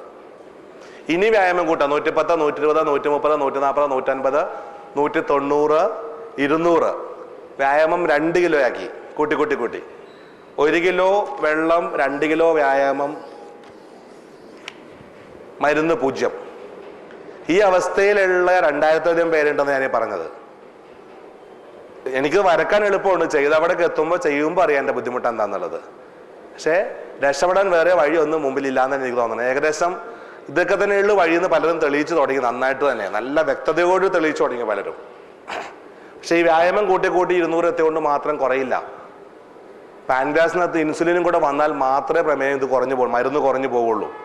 കൊളസ്ട്രോൾ ഉണ്ടോ? ആർക്കും ഇല്ലേ? എത്രയുണ്ട്? വെറുതെ പറഞ്ഞാൽ മതി. 260 കൊളസ്ട്രോൾ. ഞാൻ വെറുതെ പറഞ്ഞതല്ലോ. രക്തത്തിൻ്റെ അളവ് 240, കൊളസ്ട്രോളിൻ്റെ അളവ്, ഷുഗറിൻ്റെ അളവ് 240, കൊളസ്ട്രോളിൻ്റെ അളവ് 260. ആ ഒരു അളവുണ്ട്, ലാബിൽ നിന്ന് കിട്ടുന്ന ഒരു അളവുണ്ട്. 260, 210, 240. പ്രമേഹം നേരത്തെ അങ്ങനെയല്ല നോക്കിയിരുന്നത്. അപ്പം ആ 210, 240 കാണേണ്ടത് പ്രമേഹം. ഈ കൊളസ്ട്രോളിന് ഇതുപോലെ കാണാൻ പഠിക്കണം. അത് രക്തത്തിലെ അളവ് എന്നുള്ള കളഞ്ഞിട്ട് ഒരു ബിരിയാണി കഴിച്ച് കൈ വെറുതെ കഴുകി എങ്ങനെ ഉണ്ടാവും? കൈ കൊഴുകൊഴാന്നിരിക്കില്ലേ? ഇതേപോലെ വലിയ രക്തക്കൊഴലിന്റെ ഭിത്തിയെല്ലാം കൊഴുകൊഴാന്ന് കൊഴുപ്പടിഞ്ഞെന്ന് കൂട്ടാം. കൊളസ്ട്രോളിനെ കണ്ട് അങ്ങനെ കാണാം. മനസ്സിലാവുന്നുണ്ടോ? ചെറിയ കുഴലുകൾക്ക് എന്ത് പറ്റും? ബ്ലോക്കായി പോകും അല്ലേ? അപ്പൊ കൊളസ്ട്രോളും ഷുഗർ ഒരുമിച്ചുണ്ടെങ്കിൽ ഈ ഹൃദയത്തിന്റെ ഭിത്തിയിലുള്ള രക്തക്കോൾ അടയാനുള്ള സാധ്യത എത്ര മടങ്ങ് കൂടുതലുണ്ടാവും? ഊഹിച്ചൂടെ അല്ലേ? കൊളസ്ട്രോൾ 260, ഉടനെ അതിന്റെ ഗുളിക കഴിക്കും. ഗുളിക കഴിച്ച് ബ്ലഡ് കൊളസ്ട്രോൾ കുറച്ച്, നിർബന്ധമായിട്ടും കുറക്കണം. ഗുളിക കഴിച്ച് കൊളസ്ട്രോൾ കുറച്ചെല്ലാം അടിഞ്ഞു കൂടിക്കൊണ്ടേയിരിക്കും. പക്ഷെ അതുകൊണ്ട് ചികിത്സയായോ? കൊളസ്ട്രോൾ കുറക്കാനുള്ള ഗുളിക കഴിച്ചുകൊണ്ട് ബ്ലഡ് കൊളസ്ട്രോൾ കുറഞ്ഞു എന്ന് മാത്രം. ഇത് അടിഞ്ഞുകൂടാതെ നോക്കണ്ടേ? അതിന്റെ ചികിത്സ എന്താ? വ്യായാമം തന്നെയല്ലേ? ഇൻസുലിൻ എന്ന് പറയുന്നത് പാലായിട്ട് എടുക്കാം. നമ്മുടെ പാൻക്രിയാസിന്റെ അകത്തുനിന്നുള്ള ഇൻസുലിൻ പാലായിട്ട് എടുക്കാം. ഗുളികളെ കറവക്കാരനായിട്ട് എടുക്കാം. പലതരം ആക്ഷനുള്ള ഗുളികളുണ്ട്. മെയിനായിട്ട് പാൻക്രിയാസിൽ നിന്ന് ഇൻസുലിൻ ചാടാൻ സഹായിക്കുന്ന ഗുളികൾ. അത് പാൻക്രിയാസ് ഗ്രന്ഥിയുടെ അകത്തുള്ള പാല് ഇൻസുലിൻ. ആ ഇൻസുലിൻ പുറത്തേക്ക് ചാടാൻ സഹായിക്കുന്ന ഗുളികൾ കറവക്കാര്. ഓക്കെ, കറവ പറ്റിയ ഒരു പശുവിനെ കറന്നിട്ട് കാര്യമുണ്ടോ? ഇല്ലല്ലോ. എളുപ്പം മനസ്സിലാണ് പറയുന്നത്. കറവ പറ്റിയ പശുവിനെ കറന്നിട്ടൊരു കാര്യമില്ലല്ലോ. അതുപോലെ ഇൻസുലിൻ സ്റ്റോക്ക് അകത്തില്ലെങ്കിൽ ഗുളിക കഴിച്ചിട്ട് കാര്യം ഉണ്ടാവോ? കാര്യമില്ലല്ലോ. അപ്പൊ ടൈപ്പ് 1 ഡയബറ്റീസ്, ജുവനൽ ഡയബറ്റീസ് ആണെന്നുണ്ടെങ്കിൽ ഗുളികൾ കൊണ്ട് ഒരു കാര്യം കിട്ടില്ല, ഇൻസുലിൻ തന്നെ എടുത്തേ പറ്റൂ. ശരിയല്ലേ? ഓക്കെ, ഇനി 5-6 ഗുളികൾ കഴിക്കുന്നുണ്ട്. 5-6 ഗുളിക കഴിച്ചിട്ടും ഷുഗർ 300, 350 ആണെങ്കിൽ പിന്നെ ഗുളിക കൊണ്ട് കാര്യം ഉണ്ടായാക്ക്. അത് 6 കറവക്കാരിരുന്ന് കറന്നിട്ടും അകത്തുനിന്ന് ചാടാണ്ട് പാലില്ല. അപ്പൊ ഇൻസുലിൻ കഴിയുന്നത്ര കുറച്ച്, ഗുളികകൾ കഴിയുന്നത്ര കുറച്ച് നോർമൽ ഇൻസുലിൻ അകത്തുനിന്ന് ചാടിക്കാനുള്ള ശ്രമമാണ് ഞാൻ നോക്കിക്കൊണ്ടിരിക്കുന്നത്. ഞാനൊരു എൻ്റെ അനുഭവത്തിൽ നിന്ന് ഞാൻ ഈ പാവങ്ങളിൽ നിന്ന് പഠിച്ചെടുക്കുന്ന അങ്ങനെയാണ്. അപ്പൊ നോർമൽ ഇൻസുലിൻ എത്രത്തോളം ഉണ്ടാക്കിയെടുക്കാൻ ശ്രമിച്ചിട്ടേ ഇരിക്കുക. കുറവുള്ളത് പുറത്തുനിന്ന് കൊടുത്തേ പറ്റൂ. എല്ലാവരുടെയും കുറഞ്ഞു, എൻ്റെ മാത്രം കുറഞ്ഞില്ല എന്ന് പറയുമ്പോൾ ഞാൻ പറഞ്ഞു, സ്വയം ചിന്തിക്കാം. എല്ലാ കാര്യവും കൃത്യം ചെയ്തിട്ടും കുറയുന്നില്ലെങ്കിൽ അതിൻ്റെ അർത്ഥം എന്താ? അവൻ്റെ പാൻഗ്യാസിൻ്റെ കേട് കൂടുതലാണ്. അവൻ്റെ പാൻഗ്യാസ് ചത്തുപോയി ഒരുത്തും ജീവിപ്പിക്കാൻ എന്നെ കൊണ്ടാവില്ല. ആരെ കൊണ്ടാകും അത്? പക്ഷേ അവനും ജീവിച്ചല്ലേ പറ്റുള്ളൂ. എത്രത്തോളം കേടുണ്ടോ അത് മാറ്റാൻ മാക്സിമം ശ്രമിക്കുന്നു. എത്രത്തോളം കേട് ബാക്കിയുണ്ടോ അതിനുള്ള ഗുളികയോ ഇൻസുലിനോ പുറത്തുനിന്ന് സപ്ലൈ ചെയ്തേ പറ്റൂ. മനസ്സിലാവുന്നുണ്ടല്ലോ അല്ലേ? അല്ല, എല്ലാവരും മാറാൻ വേണ്ടി ശ്രമിക്കുന്നത്, അപ്പോഴേ നിരാശ വരാം. എല്ലാവരുടെയും മാറി, എൻ്റെ മാത്രം മാറില്ല. പക്ഷെ അയാൾക്ക് മാത്രം അല്ല, എല്ലാവരും ജീവിക്കണ പോലെ ഇയാൾക്കും ജീവിക്കാനായി എന്നുള്ള മറന്നു പോയപ്പോഴും. ഓക്കെ, ഇനി പോയിട്ട് മണ്ടത്തരങ്ങൾ കാണിച്ചിട്ട് അയാൾ പറഞ്ഞു കേട്ട് പഞ്ചസാര എൻ്റെ പ്രമേയം കൂടിയെന്ന് പറഞ്ഞ് കുറേ പേര് വരും. അത് എന്തുകൊണ്ടാണ് അവനവൻ ചിന്തിച്ചോളൂ. ഇത് എല്ലാവരും പഠിക്കുന്ന രീതി ഒരേപോലെ ആയിരിക്കില്ല. വിലയിരുത്തി മര്യാദക്ക് ചെയ്യുന്നവന്റെ റിസൾട്ട് ഞാൻ 100% ഉറപ്പ് പറയാം. ഓക്കെ, അപ്പോൾ കൊളസ്ട്രോൾ പറഞ്ഞു അല്ലേ, BP പറഞ്ഞില്ലല്ലോ. ഇതുപോലെ BP കൂടെ ഒന്ന് ഓടിച്ച് പറയാം അല്ലേ, മനസ്സ് ചിത്രം. ഇതും കൂടെ BP വളരെ ഇമ്പോർട്ടൻറ്റ്, ശ്രദ്ധിച്ചു കേട്ടോളാം. 1 മിനിറ്റ് കൊണ്ട് കഴിയും. BP എന്ന് പറയും ഇതേപോലെ തന്നെ ഹൃദയം ശരീരത്തിന്റെ എല്ലാ ഭാഗത്തേക്കും രക്തം പമ്പ് ചെയ്ത് എത്തിക്കുന്ന മോട്ടറാണെന്ന് പറഞ്ഞു അല്ലേ. നിങ്ങളുടെ വീട്ടിൽ വെള്ളം പമ്പ് ചെയ്യാൻ വെച്ചിരിക്കുന്ന മോട്ടർ വിചാരിക്കുക. 1 HP മോട്ടർ 1-ാം നിലയ്ക്ക് വെള്ളം ഓടിക്കാൻ വെച്ചിരിക്കുന്നു. 10 കൊല്ലം ഗ്യാരണ്ടി. ഓക്കെ, ശ്രദ്ധിച്ചു കേട്ടോളാം. ഇത് 10 കൊല്ലം ഗ്യാരണ്ടി. 1 HP മോട്ടർ 1-ാം നിലയ്ക്ക് വെള്ളം ഓടിക്കാൻ വെച്ചിരിക്കുന്നു. ഈ മോട്ടർ കൊണ്ട് 3-ാം നിലയിലേക്ക് വെള്ളം ഓടിപ്പിച്ച് എന്ത് പറ്റും? മോട്ടറിന്റെ കോയിൽ കേടായി പോകും അല്ലേ. 2-3 കൊല്ലം കൊണ്ട് മോട്ടർ കേടായി പോകും. 5-ാം നിലയിലേക്ക് വെള്ളം ഓടിപ്പിച്ച് എന്ത് പറ്റും? മോട്ടറിന്റെ കോയിൽ കത്തിപ്പോവും അല്ലേ. ഇത് തന്നെ നമ്മുടെ ശരീരത്തിൽ സംഭവിക്കുക. മോട്ടറിന്റെ കോയിൽ കത്തിപ്പോകുന്നതിന് മുമ്പ് എന്താ വീട്ടിൽ സംഭവിക്കുക? സാധാരണ ഫ്യൂസ് കട്ടായിട്ട് മോട്ടർ രക്ഷപ്പെടും അല്ലേ. ഇതേപോലെ നമ്മുടെ ശരീരത്തിൽ സംഭവിക്കുക. ഹൃദയം രക്തം പമ്പ് ചെയ്തിരിക്കുന്ന അവസ്ഥയ്ക്കും 120/80 120/80 120/80. ഓക്കെ, ഹൃദയം എല്ലായിടത്തേക്കും രക്തം പമ്പ് ചെയ്തിരിക്കുകയാണ്. ഒരു കുഴപ്പവും കൂടാതെ 10 കൊല്ലം 120/80 ഇടിക്കേണ്ട ഹൃദയം ഇതിനെ കൊണ്ട് 160/100 ഇടിപ്പിച്ച് എന്ത് പറ്റും? 3-4 കൊല്ലം കൊണ്ട് ഹാർട്ട് കേടായി പോകും. ഇരട്ടി ജോലി ചെയ്യല്ലേ. പെട്ടെന്ന് പ്രഷർ കൂടിയാൽ ഹൃദയാഘാതം വരാം. ഹൃദയാഘാതം വരാതെ ശരീരത്തെ രക്ഷിക്കാൻ ശരീരം ശ്രമിക്കും. പണ്ട് നമ്മുടെ ആദ്യകാല വൈദ്യൻ സുശ്രുതം ചെയ്തിരുന്നു പറയുന്നത് രക്തക്കൊഴൽ മുറിച്ച് ചോര ഒഴുക്കി കളയുന്ന പറയാം, പ്രഷർ പെട്ടെന്ന് കുറയ്ക്കാൻ. ഇത് തന്നെ നമ്മുടെ ശരീരവും ചെയ്യും.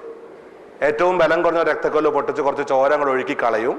കഷ്ടകാലത്തിന് ബലം കുറഞ്ഞ രക്തക്കൊഴൽ തലച്ചോറിനകത്താണ്, ബെറി അന്യൂറിസം പറയും.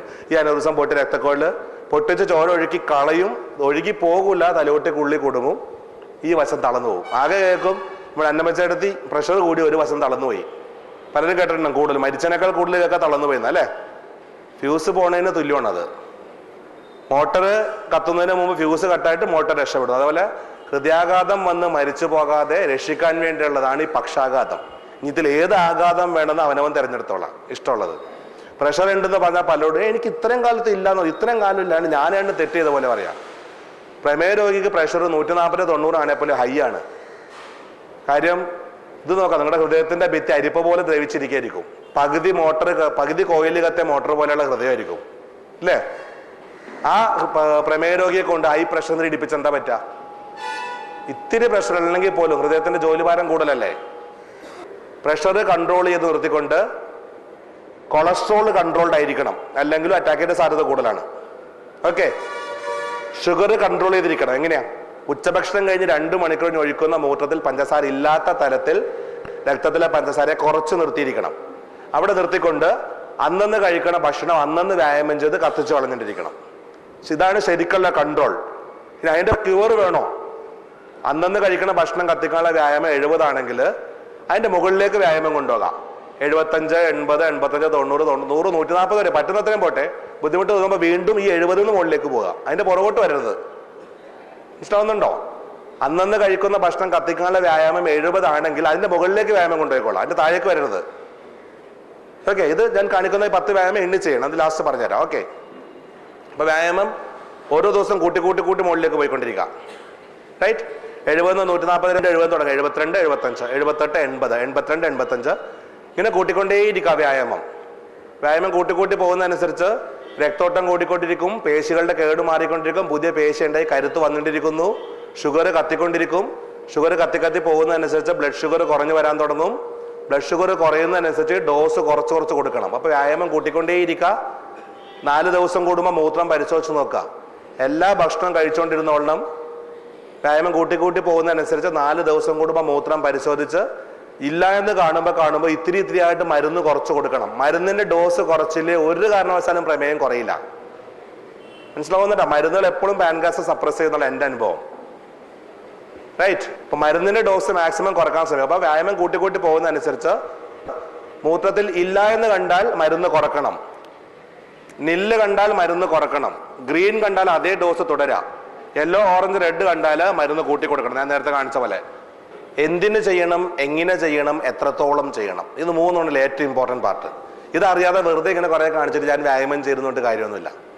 എന്തിനു ചെയ്യണം? ശരീരത്തിൽ ഇതുവരെ ഉണ്ടായ കേടുമാറ്റാൻ, ഇനി കേടൊന്നും പറ്റാതിരിക്കാൻ, എല്ലാ ഭാഗത്തും രക്തോട്ടം കൂടാൻ. അപ്പോൾ രക്തോട്ടം കൂട്ടാൻ വേണ്ട രണ്ടെണ്ണം ആദ്യമേ പറയാം. നമ്മുടെ രണ്ട് അറ്റങ്ങളിലേക്ക്, കൈയുടെ അറ്റങ്ങളിലേക്കും കാലിന്റെ അറ്റങ്ങളിലേക്ക് രക്തോട്ടം കൂടിയാൽ ശരീരത്തിന്റെ എല്ലാ ഭാഗത്തും രക്തോട്ടം കൂടും, ഇല്ലേ? റൈറ്റ്. ഒന്ന് വെറുതെ എല്ലാവരും ഒന്ന് കൈ ഒന്ന് ഇങ്ങനെ ചെയ്ത് നോക്കിയേ. വെറുതെ വിരലുകൾ ഫുൾ നിവർത്താ ഫുൾ മടക്ക. നല്ല സ്പീഡിൽ ചെയ്താൽ ബലം പിടിച്ചിട്ട് ഫുൾ നിവർത്താ ഫുൾ മടക്ക. നല്ല സ്പീഡിൽ ചെയ്തിട്ട് നിർത്തി നോക്കിയാന്ന്. ഇനി നിർത്തി നോക്കിയേ. വെറുതെ അനക്കാതെ പിടിച്ചു നോക്ക്. എന്താ ഒരു ഫീൽ കിട്ടുന്നത്? ഒരു ഒഴുക്ക് കിട്ടുന്നുണ്ടോ? ഇവിടെയൊക്കെ ഒന്ന് അനങ്ങിയോ? ജീവിതത്തെ ആദ്യമായിട്ട് അതെങ്ങനെ ആയിരിക്കുള്ളൂ അതൊക്കെ ചിലപ്പോൾ. ഇല്ലേ? വിരലിലേക്ക് ഒരു ഒഴുക്ക് കിട്ടുന്നുണ്ടോ?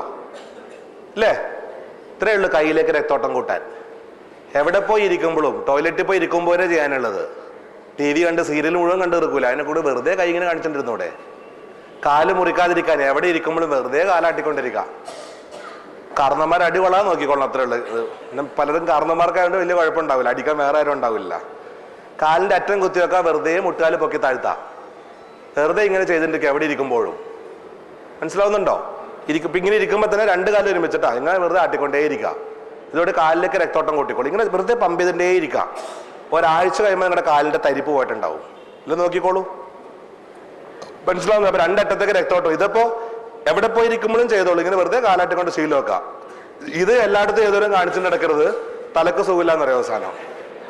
കാര്യം ഇത് എനിക്ക് ബാംഗ്ലൂരിൽ നിന്നൊരു പേഷ്യന്റ്, അവരുടെ പ്രമേയം എല്ലാം മാറി ഇപ്പൊ വളരെ ഹാപ്പി ആയിട്ട് ജീവിക്കുക അവര്. പക്ഷെ തലക്ക് സുഖമില്ലാതായിപ്പോയെന്നാ പറയാം.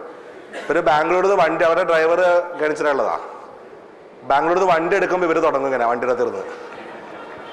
ബാംഗ്ലൂർ ജംഗ്ഷനിൽ വണ്ടി നിർത്തി നോക്കും, പോലീസുകാരനെ നോക്കിയും കാണിക്കും.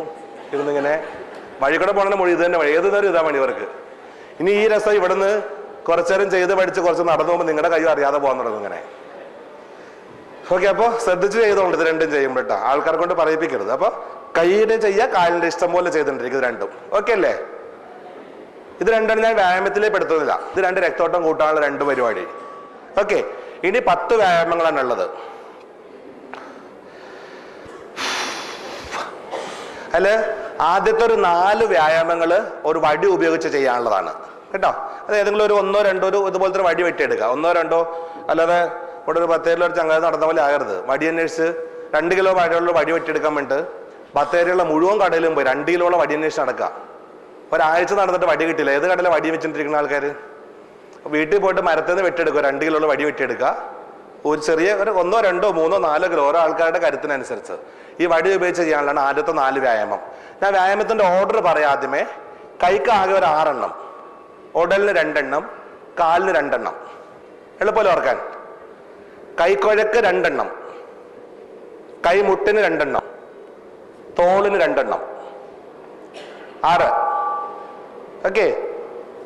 7ാമത്തത് വയറിന്, 7 വയറിന്, 8 അതിന്റെ പുറകിൽ നടുവിന്. ഇപ്പൊ ഉടലിന് 2ആയി. വയറിന് 7, നടുവിന് 8, തുടക്ക് 9, 10 കാൽവണ്ണക്ക്. 1 2 3 4 5 6. 7 വയറിന്റെ, 8 നടുവിന്റെ, 9 തുടക്ക്, 10 കാൽവണ്ണക്ക്. ഓക്കെ അല്ലേ?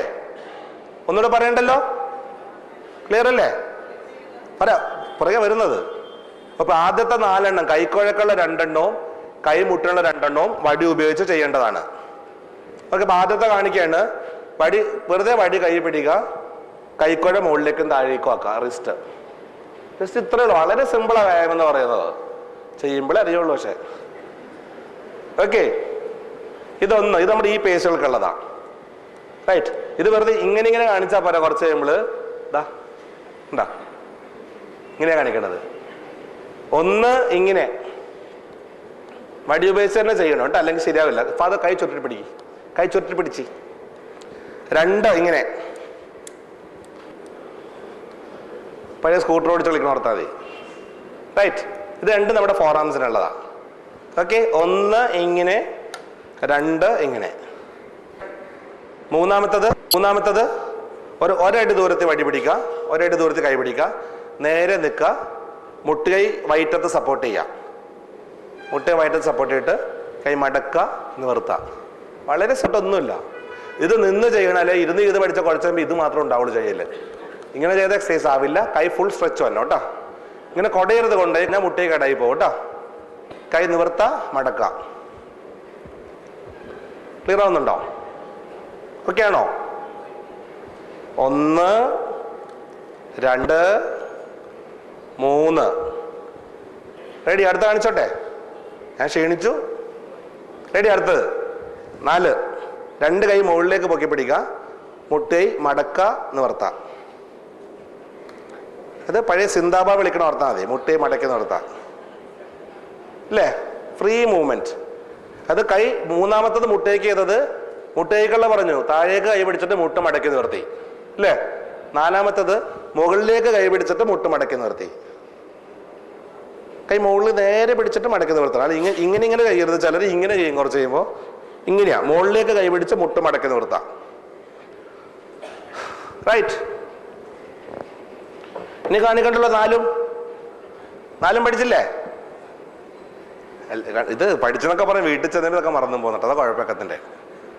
ഓക്കെ, 1 2 3 4 5ഉം 6ഉം തോളിനുള്ളതാണ്. 5മത്തത് ഇങ്ങനെ നേരെ നിൽക്കുക, 2 സൈഡിലേക്കും പൊക്കി താഴ്ത്താം. അത് നമ്മുടെ കുരിശുമേ കിടക്കുന്ന പൊസിഷൻ. അവിടെ നിന്ന് ചെയ്യേണ്ട, തമ്മിൽ അടിയാകും ഇപ്പൊ തന്നെ അത്. ഓക്കെ, കുരിശിൽ കിടക്കുന്ന പൊസിഷൻ മനസ്സിൽ കാണാം. ഇവിടെ നിന്ന് കാലേ മുട്ടിക്ക, മുകളിൽ മുട്ടിക്ക. ആ പൊസിഷനിൽ കൂടെ പോയി വരണം കേട്ടോ, 2 സൈഡിലൂടെ. ക്ലിയർ? 2 വശത്തൂടെ കൈയുടെ പുറകോളം തമ്മിൽ മുകളിൽ മുട്ടിക്ക, കാലേ മുട്ടിക്ക.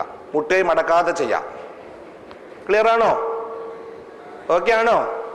5.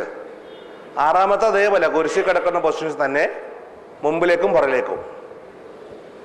ബാക്കിലേക്ക് ഫുള്ളായിട്ട് തള്ളാം. എങ്ങനെ? ബാക്ക് മസിൽസ് ഫുള്ളായിട്ട് വരണം.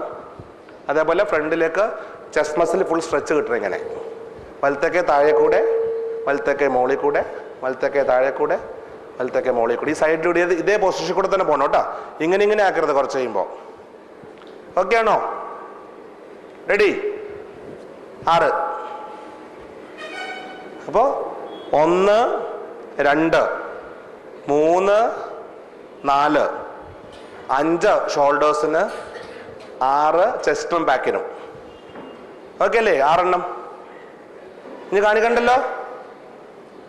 നീ മറന്നു പോകുന്ന എനിക്ക് ഉറപ്പല്ലായിരുന്നു. അത് നോക്കിക്കോ, ഇത് കഴിഞ്ഞാൽ കാണിച്ചുതരാം. നല്ലോണം ചെയ്യുന്ന ഒരാളെ കൊണ്ട് കാണിച്ചുതരാം. ഓക്കെ, 6. പിടിച്ചോളാം. അതൊന്നും പിടിക്കാനുണ്ടെങ്കിൽ. അപ്പോൾ 6. 7മത്തത് വയറിനുള്ളത് അല്ലേ? വയറിനുള്ളത് കിടന്നു ചെയ്യുന്നതാണ്. കട്ടിലിൽ മലന്ന് കിടക്കുക, കൈ കട്ടിലിന്റെ ക്ലാസ്സിലും പിടിക്കാനൊക്കെ നല്ലത്. അത് വയറ് കുറക്കാനൂടെ ഉള്ളതാണ്. അത് പലരും നല്ലോണം ചെയ്തോളാം. അപ്പോൾ മലന്ന് കിടക്കുക, മുട്ടുകാല് മടക്കി വയറ്റത്തെ കൊണ്ടുവരിക, തിരിച്ചുകൊണ്ടുപോകുക. മുട്ട് മടക്കി വയറ്റത്തെ കൊണ്ടുവരിക, തിരിച്ചുകൊണ്ടുപോകുക. ഇങ്ങനെ കാല്. ഓക്കെ, മലന്ന് കിടന്നിട്ട് കൈ പിടിച്ചാലും എളുപ്പം. മുട്ടാലും മടക്കി വയറ്റത്ത് കൊണ്ടുവരിക, തിരിച്ചുകൊണ്ടുപോകാം. റൈറ്റ്? മലന്ന് കിടന്ന്, എനിക്ക് കിടന്ന് കാണിക്കാൻ പറ്റുന്ന പറഞ്ഞ, മലന്ന് കിടന്നിട്ട് മുട്ട് മടക്കി വയറ്റത്തിനാ തിരിച്ചുകൊണ്ടുപോകുക. ഇവിടെ കൽപ്പറ്റയിലൊരു താത്തയോട് പറഞ്ഞു എല്ലാം എളുപ്പം, ഇരുന്ന് എഴുന്നേക്കണം മാത്രം ബുദ്ധിമുട്ട്, ഇതൊന്നും വയറിൻ്റെ ഒന്നും ഒരു ബുദ്ധിമുട്ടില്ലെന്ന്. ഞാൻ ഏറ്റവും ബുദ്ധിമുട്ട് വയറിൻ്റെ ചെയ്യാനാ എല്ലാവരും. അപ്പൊ എങ്ങനെ ചെയ്യണമെന്ന് കാണിക്കാൻ. അപ്പൊ ഞാൻ മലന്ന് കിടന്നിട്ട് ഇങ്ങനെ കാണിക്കുന്നു, 2 കൈ കൊണ്ടേ. മലന്ന് കിടന്നിട്ട് വെറുതെ കൈ ആട്ടി കളിച്ചിട്ട് ഈ അമ്മമാര് ഇപ്പൊ വേണേൽ ചെയ്ത് കാണിപ്പിച്ചു തരാം. ആദ്യത്തെ എങ്ങനെ? ഇങ്ങനെ. 2മത്തെ എങ്ങനെ? ഇങ്ങനെ. 3മത്തെ എങ്ങനെ? ഇങ്ങനെ. 4മത്തെ എങ്ങനെ? ഇങ്ങനെ. 5മത്തെ ഇത്ര ഉണ്ട്. 6മത്തെ ഇതുണ്ടാവുള്ളൂ അവസാനം. 7മത്തെ മലന്ന് കിടന്ന് കൈകൊണ്ട് എല്ലാം ഈ മാന്തല് കോഴിനെ വിളിക്കൽ തന്നെ ഇരിക്കും മുഴുവൻ പണി. ഓക്കെ, 7മത്തത് 2 കാലും മടക്കി നിവർത്താം. റൈറ്റ്? ഓക്കെ അല്ലേ? അത് വയറിന്റെ. പിന്നെ 8മത്തത് നടുവിന് മുമ്പോട്ട് കുനിയ, നിവര, മുട്ട് മടക്കാതെ. മേശമേലും കൈ പിടിച്ച് എളുപ്പം മേശമ പിടിച്ചായിരിക്കും, സ്പീഡിൽ ചെയ്യാപ്പോ. ഓക്കെ, ഫുള്ളായിട്ട് കുഞ്ഞിടുന്നില്ല, നടുവേനൊക്കെ കൂടുമ്പോൾ അവർക്ക് പകുതി വഴി ചെയ്താൽ മതി. ഓക്കെ ആണോ? 7 മലന്ന് കിടന്നിട്ട് കാല് മടക്കി നിവർത്താം. 8 കുനിഞ്ഞു നിവരാം. ഓക്കെ അല്ലേ? 7 8 റെഡി. 9ാമത്തെ മുട്ട് മടക്കി പകുതി ഇരിക്കാൻ എഴുന്നേക്കാം. കാലെ പിടിച്ചെന്നെ വേണ്ടി ചെയ്തോളാം, പിടിക്കാതെ ചെന്നെ പിടിക്കാതെ ചെയ്തോളാം. മുട്ട് മടക്കി ഇരിക്കുക, അല്ലെങ്കിൽ ബുദ്ധിമുട്ടുള്ള ജനൽ കമ്പിയെ പിടിച്ചിട്ട് ചെയ്തോളാം. പകുതി വരെ മതി, ഫുള്ള് വേണ്ട. പകുതി വരെ ഇരിക്കുക, എഴുന്നേക്കാം. ഓക്കെ ആണോ? 9 റൈറ്റ്. മറന്നുപോലല്ലോ. 10 എവിടെയെങ്കിലും കൈ പിടിച്ച് നിൽക്കുക. വെറുതെ ആദ്യം കാല് ചെയ്ത പോലെ വെറുതെ വിരലെ പൊങ്ങിത്താഴ, വെറുതെ പൊങ്ങിത്താഴ. ഉപ്പൂറ്റുകൊണ്ട് അത് വിരല് കുത്തി നിൽക്കുക. ഇത് കണ്ടായിരുന്നു ഇവിടെ എങ്ങനെ പോണെന്നുള്ളത്. എന്റെ കാല് കഴിഞ്ഞ്. റെഡിയല്ലേ? അത് വിരലുമേൽ പൊങ്ങിത്താഴ, വെറുതെ ഇരുന്ന് ഇങ്ങനെ കാലാട്ടുന്ന പോലെ തന്നെ നിന്നിട്ട് പൊങ്ങിത്താഴ. ഓക്കെ, അതാണ് ചെയ്യുമ്പോൾ അറിയുള്ളൂ ശരിക്കും. അത് കുറച്ച് കഴിയുമ്പോ. അപ്പൊ ബുദ്ധിമുട്ടുള്ള വ്യായാമം ഇതിൽ 2 എണ്ണുള്ളൂ, ഇരുന്ന് എഴുന്നേൽക്കുന്നതും വയറിന്റെയും. അതെല്ലാവരും പറയുന്നത്. അത് ഒറ്റയടിക്ക് ചെയ്യാൻ പറ്റാത്തത് നിർത്തി ചെയ്തോളാം. ഓക്കെ, വ്യായാമം ഒന്നുകൂടി ചെയ്യേണ്ട ഓർഡർ ഓർത്തോളാം.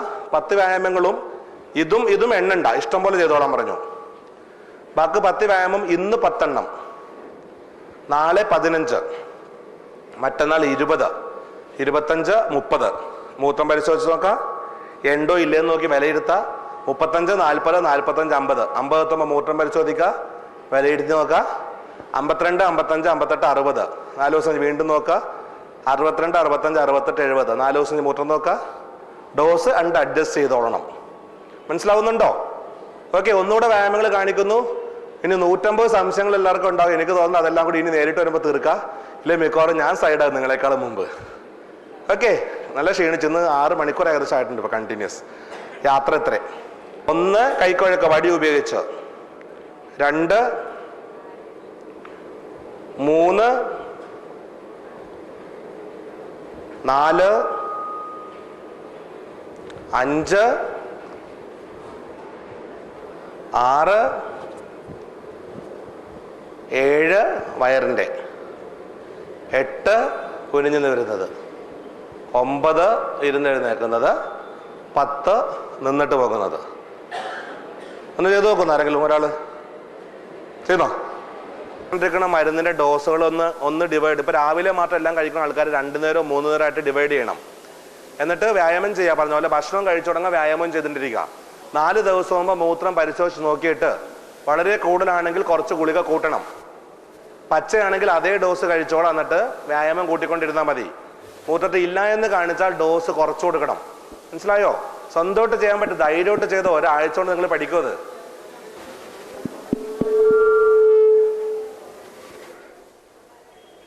കണ്ടോ?